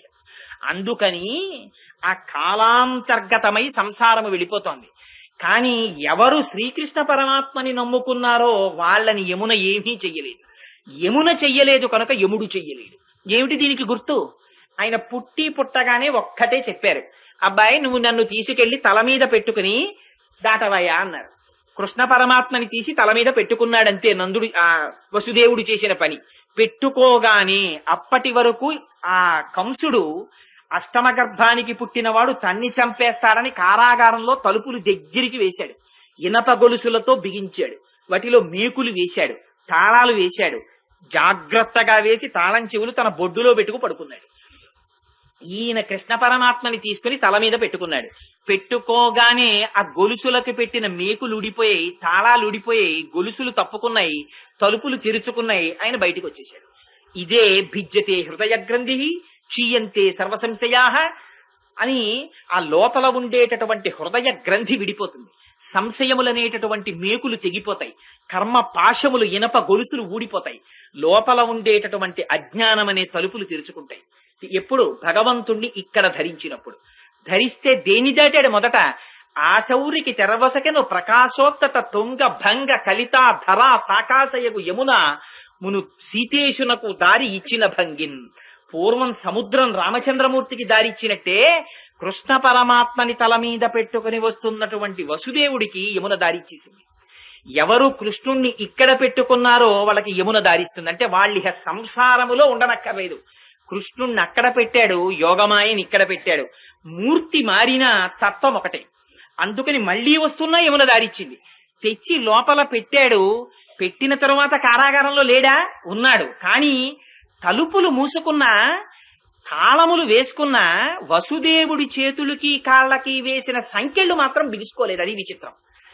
ఆయన వాటిని మాత్రం తనంత తాను వేసుకున్నాడు. బాహుల పదముల సంఖ్యల నిడుకొని మదితలచుచు చూరసుతుడు ముందరివోలెన్ కుదురు కలరీతి దేహము కదిలించుచు నూరకుండె గురువరతంబున్. ఇంతకు ముందు ఎలా కాళ్ళు చేతులకి సంకెళ్ళు వేసేసినప్పుడు భయంగా కూర్చునేవాడో అలా తను తగిలించుకుని కూర్చున్నాడు. సంసారములో ఉన్నవాడే భగవంతుణ్ణి ఇక్కడ ఒక్కసారి వహించడం వచ్చిన తరువాత సంసారం అనే యమున దారిచ్చేస్తుంది. ఆయన సంసారంలో ఉన్నట్టే ఉంటాడు. త్యాగరాజు గారు సంసారంలో ఉన్నట్టు లేరు, హనుమాచార్యుల వారు సంసారంలో ఉన్నట్టుగా లేరు, రామదాసు గారి సంసారంలో ఉన్నట్టుగా లేరు, ఉన్నట్టుంటారు. మనవి నీరు లోపలికి వచ్చిన పడవలు, వాళ్ళవి నీటిలో పడవలు. అందుకని వాళ్ళు సంతతము బ్రహ్మమును తల మీద ఉంచుకుంటారు, హృదయములో ఉంచుకుంటారు. అందుకని వాళ్ళకి గొలుసులు ఉండవు, వాళ్ళకి బంధనాలు ఉండవు, వాళ్ళకి కర్మపాశములు ఉండవు. ప్రారబ్ధమయ్యేంత వరకు ఆ శరీరాన్ని నిలబెట్టుకుంటారు. ఎందుకు ప్రారబ్ధం అయ్యే వరకు నిలబెట్టుకోవాలి? లోపల పడిపోకూడదా మరి తెలిసిన తర్వాత? అంటే ఒక రాజు అమ్ముల పొదిలో బాణములు పెట్టుకుని బయలుదేరాడు. ఆ బాణములు కొన్ని పొదిలో ఉన్నాయి. ఒక బాణమును తీశాడు, ఆ ధనస్సుకి సంధించాడు, విడిచిపెట్టేశాడు లక్ష్యం మీదకి. ఆ బాణం వెళ్ళిపోతోంది. అవతల ఉన్నటువంటి వాళ్ళు శరణాగతి చెయ్యడం వల్ల ఇతర కారణం చేతో ఇంకొక బాణాన్ని తీసి చేత్తో పట్టుకున్నాడు. కానీ ఇది ప్రయోగించలేదు, ఆపేశాడు. కానీ విడిచిపెట్టేసిన బాణాన్ని మాత్రం ఆపలేడు. అది వెళ్లి తగిలి తీరుతుంది లక్ష్యానికి. అలా మనం చేసుకున్న కర్మ ఫలితం కూడా 3 రకాలుగా ఉంటుంది. సంచితం అంటే మనం కూడబెట్టుకున్నది పర్వతాల కింద పడిపోయి ఉంటుంది, పుణ్యపాపాలు. వాటిని అనుభవించడానికి ప్రారబ్ధమని అంతా వీడు అనుభవించలేడని స్వామి ఏం చేస్తారంటే కొంత పుణ్యం కొంత పాపం తీసి రెండింటిని అనుభవించడానికి ఒక శరీరం ఓటిస్తారు. ఇచ్చి దీంట్లో పెట్టి పంపిస్తారు బయటికి. వాడు బయటికి వస్తాడు. బయటికి వచ్చి ఆ ప్రారబ్ధం అనుభవిస్తాడు. ఈ ప్రారబ్ధం విడిచిపెట్టేసిన బాణం లాంటిది. భగవంతుని యొక్క స్థితి తెలిసినా, జ్ఞానమును పొందినా దీనితో కష్ట సుఖాలని వాళ్ళు అనుభవిస్తారు. కానీ వాళ్ళు ద్వంద్వాతీతులు. మనకి వాళ్ళది కష్టంలా ఉంటుంది, కానీ వాళ్ళకి అది కష్టంలా ఉండదు. అది తేడా. రమణ మహర్షికి మోచేతి మీద సర్కోమాకి పుండు పుట్టి రక్తం కారణం మిగిలిన వాళ్ళు బాధపడ్డారు. రమణులకి దాని ఎందు బాధ లేదు. శరీరమే పుండుకి పుండు పుట్టిందని ఆయన అనేవారు. నోటితో అనడం కాదు, చూపించారు. ఇది జ్ఞాని యొక్క లక్షణం, ఇది మహాభక్తుల యొక్క లక్షణం. ఇది ఇమిటేట్ చేస్తే వచ్చేది కాదు. అందుకని ప్రారబ్ధాన్ని అనుభవిస్తారు. చేత్తో పట్టుకున్న బాణం సంచితం, వచ్చే జన్మల్లో రావాలి. కానీ ఎప్పుడైతే భగవంతుణ్ణి తలుచుకున్నాడో ఆ పాపములు పర్వతములంతంతున్నాయి, పుణ్యాలు పాపాలును. కానీ అవి దూదికొండలు. భగవంతుడి యొక్క అనుగ్రహం అనేటటువంటి నిప్పు కణిక పడిందా కాలిపోతాయి. అందుకని సంచితం లేదు, ఆగామి లేదు. ఇంకా ఉండేదేమిటి? ప్రారబ్ధం ఒక్కటే ఉంటుంది. అందుకని ఆ యమున దారిచ్చేస్తుంది. అందుకని యమునా నది ఒడ్డు ఆయనకి గుర్తుగా కలిగిన వాడు. అందుకని రాసలీల యమునా నది ఒడ్డున చేస్తారు. రాసలీల అంటే బ్రహ్మమును అనుభవించడం. అందుకే ఆ రాసలీలను వర్ణిస్తూ పోతన గారు యమునతో సంబంధం చెప్తారు. యమునా కంకణచారియై వనజ పుష్పామోద సంచారియై రమణీఘర్మ నివారియై మదవతీరాస శ్రమోత్తారియై వనజాక్షుండల రంగ గాలి విసరన్ కళ్యాణ భావంబునన్నని. ఈ యమున అంత పరమ పవిత్రమైనటువంటిది. ఈ సంసారమే ఋతుమంతం. ఇందులో భార్యని ధర్మపత్నిగా స్వీకరించి భగవత్ కైంకర్యం చేసి భగవంతుణ్ణి పొందుతాడు. అదే సంసారం మగ్నుడైపోతే అజ్ఞానంగా బంధకంగా పరిగణిస్తుంది. అందుచేత ఆ యమునా నది ఒడ్డును గుర్తుగా కలిగినటువంటి వాడు, ఆశ్చర్యకరమైనటువంటి చేష్టితములు కలిగినటువంటి వాడు, అన్నిటిని మించి గోపబాలుల యొక్క వంశములో మణిదీపముగా జన్మించినవాడు. ఆ దీపాన్ని వేరొకరు వెలిగించక్కర్లేదుట. అందుకే దీపం పూజలో పెడితే మనం ఒక విషయం చెప్తాం. నత్ర సూర్యోభాతి నచంద్రతారకం నేమా విద్యుతో భాతి కుతోజమగ్ని త్వమేవ భాతి మనుభాతి సర్వం తస్య భాషా సర్వం ఇదం విభాతి అంటాం. ఏ పరమాత్మ యొక్క సన్నిధానములో సూర్యచంద్రులు ప్రకాశించరో అటువంటి మహానుభావుడైన పరమాత్మ. అందుకే అది అనుభవించడం కూడా ఒక అదృష్ట హేతు. అది తెలిస్తే పూజలా చెయ్యాలనిపిస్తుంది. అందుకే అన్నమాచార్యులు వారు అంటారు, షోడశ కళానిధికి షోడశోపచారములు జాడతోడ నిచ్చలును సమర్పయామి అంటారు. నిజంగా కీర్తన వినండి, ఆయన ఎంత జ్ఞానిరా అనిపిస్తుంది. సూర్యచంద్రులిద్దరూ నేత్రాలుగా ఉన్నవాడికి దీపం పెట్టనా? అనంతముగా నిండి నిబిడీకృతమైపోయి ఉన్నవాడికి పీట వెయ్యనా? ఎవడి పాదములు కడిగితే గంగ పుట్టిందో వాడికి నేను అర్ఘ్యపాద్యాదులు ఇవ్వనా? ఎవడిలోంచి అన్నీ పుడితే మేం తింటున్నామో అటువంటి వాడికి నైవేద్యం పెట్టనా అని షోడశోపచారాల మీద ఆయన నిజంగా అనుభవించిన వాడు కాబట్టి మహానుభావుడు. ఆయన నోటి వెంట భక్తి పారవశ్యంతో వచ్చింది ఆ కీర్తన. అందుకని అటువంటి వాడు అవాంగ్మానస గోచరుడు, మనస్సుకి దొరకనివాడు, వాక్కు కందనివాడు ఇవాళ ఏమీ తెలియనటువంటి గోపబాలుర వంశంలో జన్మించాడు. జన్మించి చేసిన క్రియ వాళ్లతో కలిసి ఆ ఉట్లు పట్టుకున్నాడు. పట్టుకుని ఆవుల వెంట దూడల వెంట పరిగెత్తాడు. పరిగెత్తి ఆవుల్ని దూడల్ని కాచాడు. వాళ్లతో చద్దన్నం తిన్నాడు. వాళ్లతో ఆటలు ఆడుకున్నాడు. వాళ్లతో అడవిలో చెట్లకి పెరిగినటువంటి పువ్వులు తెచ్చి తన తల మీద పెట్టుకున్నాడు. ఎంత అదృష్టం రావాలది! ఇది మణిదీపం. ఈ దీపాన్ని ఒకళ్ళు వెలిగించక్కర్లేదు, తనంత తాను ప్రకాశించే దీపం. అటువంటి పరబ్రహ్మం ఇవాళ గోపాల బాలుర యొక్క కులంలో పుట్టింది, వాళ్ళ వంశంలో పుట్టింది, వాళ్ళ వ్రజంలో పుట్టింది. వాళ్ళు ఎంత అదృష్టవంతులు! అందుకని గోపవంశమును అపారమైన కీర్తినిచ్చినటువంటి మంగళదీపమా, యశోదాదేవి యొక్క గర్భ కీర్తి ప్రకాశించేటట్టుగా కట్టబడినటువంటి దామోదరుడా, ఆ స్వామి ఎంత చిన్న స్వరూపంతో ఉండనివ్వండి, అన్నీ ఆయనలోనే ఉంటాయి. ఆయనే అన్నిటిలో ఉంటారు. ఇది ఒక ఆశ్చర్యకరమైనటువంటి చేష్టితం. బయట నేత్రంతో బయట చెవులతో విన్నప్పుడు అర్థం కాదు. నేను భాగవతం దశమస్కందం చెప్పినప్పుడు ఈ లీలని ఆ శ్రీకృష్ణ భగవానుడి నోటిలో అన్ని ఎలా కనపడతాయి అన్న దాని మీద నేను వివరణ చేసి ఉన్నాను. అందుకని దాన్ని మళ్ళీ ఇప్పుడు ప్రత్యేకం వివరణ చేస్తే అది ఒకటే పట్టేస్తుంది. కాబట్టి ఆ స్వామి యొక్క కుక్షిలో సమస్త భువనములున్నాయి. ఉంటే అటువంటి వాడి కడుపుని కట్టేస్తానంది. అందుకని ఆయన దామోదరుడు అన్నాడు. ఆయనకు మచ్చ పడిపోయింది కడుపు మీద. అమ్మ కట్టేసింది. మచ్చలేని వాడు ఒక అమ్మ కడుపున కొడుకుగా వస్తే అమ్మ కట్టేసింది. ఎంత విచిత్రం అండి! ఆయన కట్టుబడ్డమా? ఆయన కట్టడానికి దొరికేవాడా? అలాంటి వాడు వేదం తెలియదు, ఉపనిషత్తులు తెలియవు, కర్మ తెలియదు, జ్ఞానము లేదు, గురు శుశ్రూష లేదు. అటువంటి అమాయకురాలైనటువంటి ఒక గోపకాంత చేత కట్టబడ్డారు. కొట్టబడలేదు. మన అదృష్టం. కొడతానంది అమ్మ.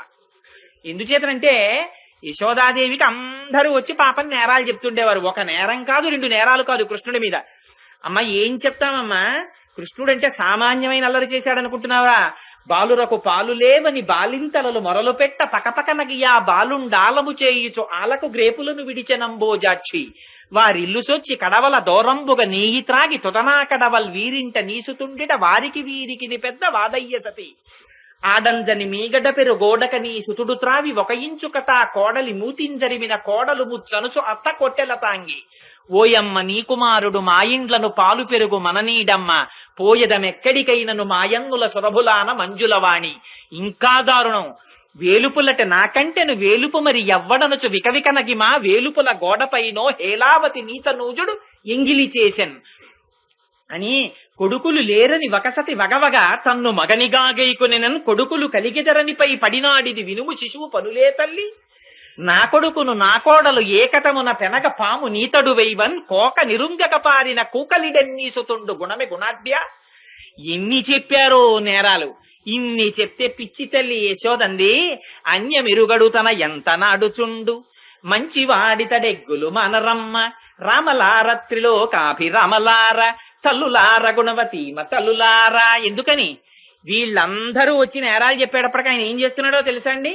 కాంతలు తల్లితో తన వికారములెల్లగనింప భీతుడై శాంతుని పొంపునన్ పరమ సాధుని పెంపున గోలమాట్కి ఏ వింతయులేక తల్లి కుచవేదికపై తలమోపి ఆడుచున్.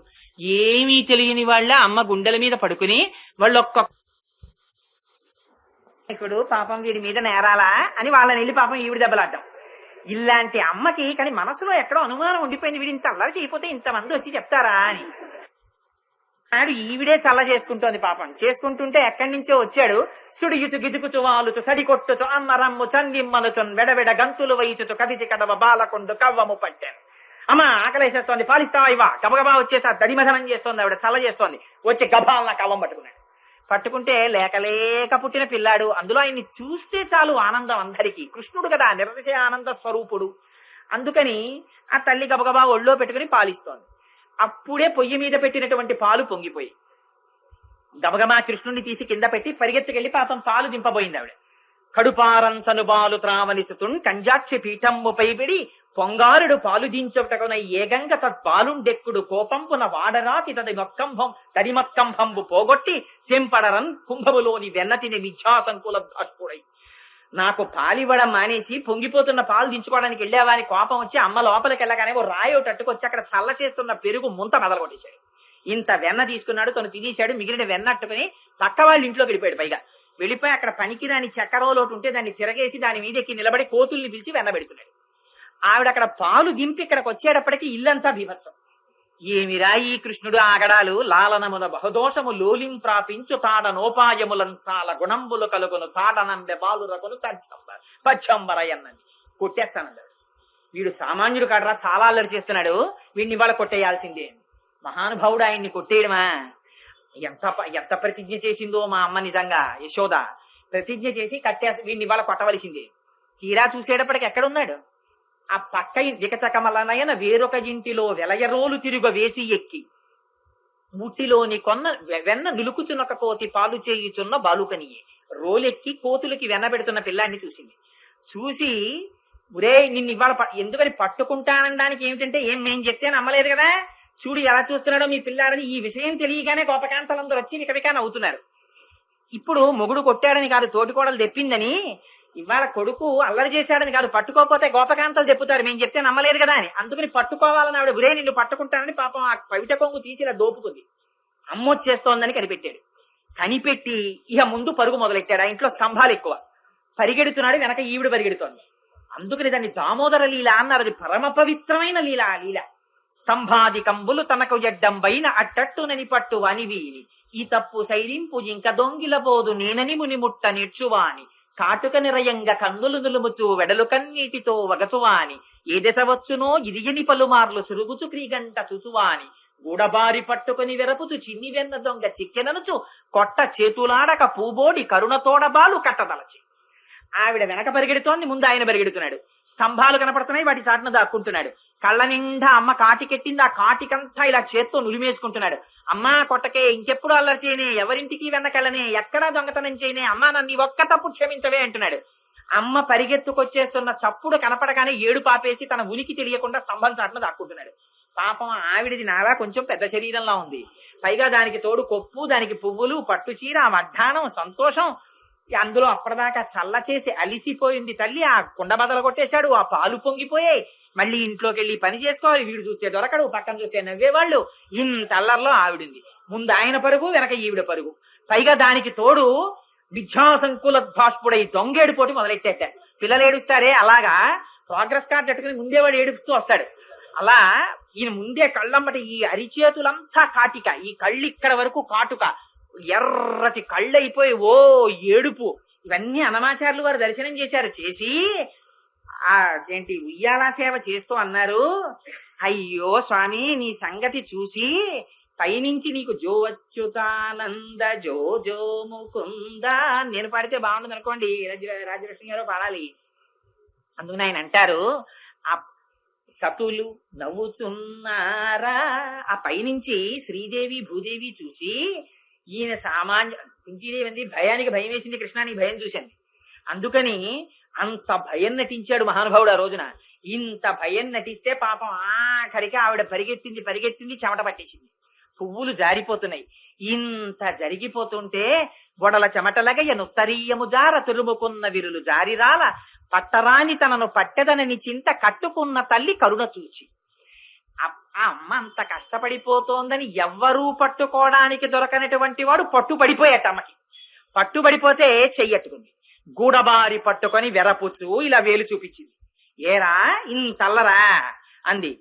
ఏరా ఎవ్వరికి దొరకవుట అని అందరినీ చూపించి పట్టెదనని చలముకొనిన పట్టుట పెట్టే పట్టుబడవండ్రు పట్టి పట్టుకొన నాకు కాక పరులకు తరమే. ఏమిట్రా వీళ్ళెవరికి నువ్వు దొరకవుట, నేను పట్టుకోవాలంటే నాకు కష్టమా, చూడు ఎలా పట్టుకున్నాను, ఇదో గొప్ప ఇవాళ. అందుకని నా చేయి పట్టుకుంది. కొట్టజాలక కొట్టబోయిందిట, కానీ ఎందుకు కొట్టబుద్ధి వేయలేదట. మొహం అటువంటి మొహం, రాశీభూతమైన పరబ్రహ్మం అది. కొట్టబుద్ధి వేస్తుందా, కొట్టజాలక. కానీ వదిలేస్తే పారిపోతాడు, కట్టేస్తాను నిన్ను ఇవాళ అని ఇలా వదిలి తాడు తెస్తే మళ్ళీ కనపడ్డావు. అందుకని పాపం ఆ గోడ పట్టుకుని వెడుతోంది, ఒక్కొక్క తాడు పట్టుకొస్తోంది. అంతకుముందు చల్ల చేసి వదిలేసిన తాళ్లన్నీ ఒక్కొక్కటి పట్టుకొచ్చింది. పట్టుకొచ్చి సజ్జనని లోగిటంగల రజ్జు పరంపల క్రమరన్ సుతుకట్టన్ బొజ్జ తిరిగి రాదయ్యి జగజ్జాలములన్న బొజ్జ కట్టందరమే. 14 హోనాలు కడుపులో పెట్టుకున్న వాడిని తాళ్లతో కడితే దొరుకుతుందా కడుపు, 2 అంగుళాలు తక్కువ వస్తోంది. ఆ తల్లికి అయ్యో ఏమిటి ఇన్ని తాళ్లు పెట్టినా 2 అంగుళాలు తక్కువ అవుతోందని ఆవిడికి స్పృహ లేదు. వెడుతోంది, తాళ్లు చేస్తోంది, ముడేస్తోంది, మళ్ళీ కడుపుకి 2 అంగుళాలు తక్కువ వస్తోంది. ఇలా తిరుగుతూనే ఉంది ఆ అమ్మ. చూసేట పాపం, అయ్యో అమ్మా పిచ్చమ్మ నన్ను కట్టాలని ఇంత తిరుగుతోందని ఏమీ తెలియనటువంటి పిల్లవాడిలా కడుపు అక్కలించట. అక్కలించేసరికి ఆ తెచ్చినటువంటి తాడు సరిపోయి ముడేసేసింది. ఆ ముడేసేస్తే ఆనాడు ఇక్కడ మత్స పడిపోయింది స్వామివారికి. అందుకని స్వామి మా కోసమని నువ్వు దిగొస్తే నీ కడుపుకి తాడు కట్టి మత్స పెట్టిందా అమ్మ, ఎంత సౌలభ్యమయ్యా దామోదరా అని పొంగిపోతారు. అందుకని అటువంటి స్వామి పోతన గారు అంటారు, జ్ఞానులచే మౌనులచే దానులచే యోగ సంవిధానుల చేతన్ పూని నిబద్ధుండగునే శ్రీనాథుడు భక్తియుతుల చేతన్ బ్రోలను. జ్ఞానికి మౌనికి దానికి యోగికి దొరకని వాడు భక్తి కలిగిన వాళ్ళకి దొరికిపోయాడు. ఏమీ తెలియని తల్లి ఇవాళ పట్టేసింది. ఎటువంటి పరమాత్మ, సామాన్యమైన వాడు ఆయన. చిక్కడు సిరికౌగిటిలో చిక్కడు సనకాది యోగి చిత్తాబ్జములం చిక్కడు శృతిలతి కావలి చిక్కెనతడు లీల తల్లి చేతన్ రోలం. ఆయన వేదాలకి దొరకడు, ఉపనిషత్తులకి దొరకడు, లక్ష్మీదేవికి దొరకడు, మహాభక్తులకి దొరకడు, సనకసనందనాథులకి దొరకడు. అటువంటి వాడు ఇవాళ ఒక గోపకాంత చేతికి దొరికిపోయి కట్టబడ్డాడు. రోటికి కట్టేసింది, బెత్తం చేత్తో పట్టుకుంది, పట్టుకుని కొట్టలేక విక్కిరిస్తోంది. వీరెవ్వరు శ్రీకృష్ణులు కారా, ఎన్నడను వెన్న తినరట, చోరత్వం ఇంచుకయ్యను నేరరట, ధరిత్రిట్టి నీతులు కలరే అంది. ఏమిటో ఏడుస్తున్నారు మీరు ఇవాళ, మీకు అల్లరే కదా తెలుసు, పాపం మీరు కృష్ణుడు కాడేటి, పాపం మీరు ఎప్పుడు వెన్న తినలేదుటే, మీకు దొంగతనం అంటే తెలియటే, ఎంత అదృష్టం రా నా కడుపున పుట్టావు నాయన అని కర్ర పట్టుకు మాట్లాడుతోంది ఆవిడ. ఇవన్నీ ఏమిటి నిజంగా పొగడ్డమా? లోపల ఆర్తితో ఒక తల్లి ఎలా మాట్లాడుతుందో అలా మాట్లాడుతోంది. ఏమీ ఎరగని వాళ్ళ ఏడుస్తూ బెక్కుతూ అమ్మ కొట్టేస్తుందేమో అని బెంగ పెట్టుకున్న వాళ్ళ పిల్లి పిల్లలా కూర్చున్నాడు ఈయన. శ్రీకృష్ణ యదుభూషణ నరసఖ శృంగార రత్నాకర లోకద్రోహి నరేంద్ర వంశదమన లోకేశ్వర దేవతానీక బ్రాహ్మణ గోగణార్తిహరణ నిర్వాణ సంధాయక నీకున్ రొక్కెద త్రుంపవే భవలతల్ నిత్యాను కంపానిధి అని స్తోత్రం చేసిన కుంతీదేవంది. ఏమి కృష్ణ నువ్వు నటించిన భయం, నీ భయానికి భయం వేసిందయా, నీ భయం చూసింది, అంత భయం నటించాడు. అమ్మ చేత కట్టబడిన ఆ దామోదరుడిది దామోదర లీల అంటారు. ఆ లీల వింటే మన కర్మపాశములు తెగిపోతాయంటారు. అలా దొరికిపోయిన వాడే ఆ స్వామిని దామోదరా అని కీర్తించి తెలిసో తెలియకో ఆర్తితో 4 పువ్వులు విసిరితే చాలు. ఆయనకి ఇలా చెయ్యాలన్న నిబంధన కూడా లేదు. వెంకటేశ్వర స్వామి వారు అంత గుడి కట్టినవాడు తొండమాన్ చక్రవర్తి. అహంకారం ఉండేది ఆయనకి. రోజు నేను బంగారు తులసి దళాలతో పూజ చేస్తున్నాను అనుకునేవాడు. వెంకటేశ్వర స్వామి వారు బుద్ధి చెప్పాలనుకున్నారు. బుద్ధి చెప్పాలనుకుని అందులో మట్టి తులసీ దళం కనపడింది. రోజున ఏమిటి మట్టి తులసీ దళం వచ్చిందన్నారు. వెంకటేశ్వర స్వామి వారు వచ్చి చెప్పారు, నువ్వు బంగారు తులసి దళాలతో పూజ చేస్తున్నాను, రాజుని ఆనంద నిలయం కట్టించాలని అహంకరిస్తున్నావు, అందుకని నన్ను నువ్వు గుర్తెరగలేకపోయావు. అసలు నా భక్తుడెవరో చూపిస్తాను రా. కుమ్మరివాడు ఒకడు ఉన్నాడు కుండలు చేసుకుంటూ. వాడు దొరికిన దాన్ని తింటూ మట్టితో తులసీ దళాలు చేసి, తులసి దళాలు కూడా దొరకకపోతే మట్టి దళాలు నా పాదాల మీద పూజ చేస్తాడు. నా పాదముల మీద పడే పువ్వులు ఏమిటో తెలుసా? మీరందరూ చేసే పూజలవి కావు, వాడు చేస్తున్న దళాలు వచ్చి నా పాదాల మీద పడుతున్నాయి. గభీరే కాసారే విశతి విజనే ఘోర విపినే విశాలే శైలే చ భ్రమతి కుసుమార్థం జడమతి సమర్ప్యై చేత సరసిజముమానాథ భవతే సుఖేన వస్తాతుం జనహ్యకి చ విజానాతికి మహో అంటారు శంకరాచార్యులు వారి శివానంద లహరిలో. ఎందుకురా పిచ్చెక్కి కొండలు ఎక్కుతున్నాడు, సముద్రాల్లో కెడుతున్నాడు, నదుల్లో కెడుతున్నాడు, తోటల్లో కెడుతున్నాడు, ఆ పువ్వుల పరమేశ్వరుడు కావాలన్నది. అహింస ప్రథమం పుష్పం, పుష్పం ఇంద్రియ నిగ్రహ, సర్వభూత దయా పుష్పం, క్షమా పుష్పం విశేషిత, జ్ఞాన పుష్పం, తప పుష్పం, సత్యమష్ట విధం పుష్పం, విష్ణోహ ప్రీతికరం భవేత్. ఆ పువ్వులైన అడిగాడు. అందుకని మనస్సుతో ఆ స్వామికి, అంటే మనస్సుతో చేస్తే చాలా అండి గుడికి రావక్కర్లేదా అనకూడదు. ప్రారంభంలో ఉండేటటువంటి సాధకుడు మనస్సుని అక్కడ పెట్టడానికి ముందు కర్మేంద్రియాలని ఇక్కడికి తీసుకురావాలి. అందుకని శరీరంతో ప్రయత్నపూర్వకంగా ప్రదక్షిణం చేసి స్వామికి నమస్కరించాలి. అందుకని మహాజ్ఞానులే భక్తిని విడిచిపెట్టలేదు. శంకరాచార్యుల వారే స్తోత్రం చేయడం మానలేదు, దేవాలయాలకు వెళ్ళడం మానలేదు. రామానుజాచార్యుల వారే స్తోత్రాలు చేయడం మానలేదు. మధ్వాచార్యుల వారే స్తోత్రం చేయడం మానలేదు. రామకృష్ణ పరమహంసే కాళికార్చన మానలేదు. మనం ఎంతటి వారం. అందుకని ఆ భక్తి విడిచిపెట్టకూడదు. ఆ భక్తి అన్నది చేతిలో ఉన్నదా పరమాత్మ అంతగా వివశుడవుతాడు. అందుకే శంకరులు అంటారు, మోక్ష సాధన సామాగ్ర్యాం భక్తిరేవ గరీయసి. అన్నిటికన్నా భక్తి చాలా గొప్పదంటారు. వటుర్వా గేహీవా యతిరిపి జటీవా తదితరో నరో వా యక్కశ్చిద్భవతు భవకింతేన భవతి యదీయం హృత్పద్మం యది భవదధీనం పశుపతే తదీయస్త్వం శంభో భవసి భవభారంచ వహసి అంటారు శంకరులు. ఎవరు ఆయన పాదముల మీద మనస్సు అనేటటువంటి పుష్పాల్ని సమర్పిస్తున్నారో అటువంటి వాళ్ళని రక్షించడానికి అనన్యాస్చింతయంతో మాం జే జనాః పర్యుపాసతే తేషాం నిత్యాభియుక్తానాం యోగక్షేమం వహామ్యహం అని ప్రతిజ్ఞ చేశాడు. అందుకని వెంకటేశ్వర స్వామి వారు తొండమాన్ చక్రవర్తిని తీసుకెళ్లి చూడమంటే ఆ ఎండలో నడిచి వెళ్లి కళ్ళు తిరిగి పడిపోయాడు ఆ కూర్ముడింటి దగ్గర. కూర్ముడు వచ్చి ఆ నీళ్లు చల్లి పైకి లేపితే ఎవరిక్కడ కూర్ముడు అని అడిగాడు. నేనే అన్నాడు. కటిక దరిద్రంతో మట్టితో కూడిన పంచెతో ఉన్నాడు. ఏమిటి నువ్వు వేస్తున్న మట్టి తులసి దళాలా వెంకటేశ్వర స్వామి వారి పాదాల మీద పడుతున్నాయన్నాడు. నాకు అంతే వచ్చు స్వామి, ఆ స్వామి నా స్వామిని నమ్మాను వేశానన్నాడు. అప్పుడు కూర్ముడికి వెంకటాచలంలో వెంకటేశ్వర స్వామి వారి ఇచ్చినటువంటి కటాక్షం ఏమిటో తెలుసా అండి? శ్రీదేవి భూదేవులతో అక్కడ ప్రత్యక్షమై తాను కట్టుకున్న బట్టలు విప్పి కూర్ముడికి కట్టారు. ఆయన తాను వేసుకున్న ఆభరణాలు కూర్ముడికి అలంకరించారు. కూర్ముడి భార్యకి లక్ష్మీదేవి తాను అలంకరించుకున్న ఆభరణాలను ఇచ్చింది. మీరు కావాలంటే ఆ బ్రహ్మవైవర్త పురాణంలో వెంకటాచలానికి సంబంధించినటువంటి కథ చదివి చూడండి, నేను అబద్ధం చెప్పాను. ప్రత్యక్ష ప్రమాణం. గుడి కట్టిన తొండమానికి దక్కలేదు ఆ అదృష్టం, ఒక కూర్ముడికి దక్కింది. కావలసింది మనస్సు. అది చెప్తోంది వాళ్ళ గోదాదేవి. నీకు ఆ మనస్సుందా?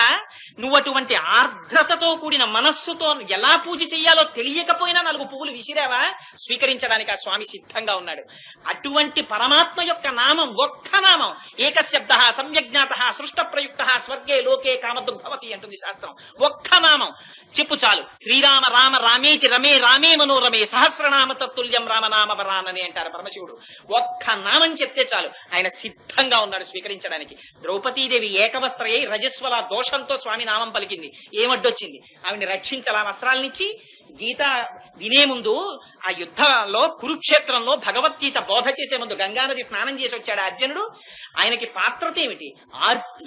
అన్నింటికన్నా కావలసినది ఆర్తి. ఆ ఆర్తి ఉన్నదా? భగవంతుని యొక్క పాదముల యందు నీకు పూనిక ఉన్నదా? ఆ విశ్వాసం ఉన్నదా?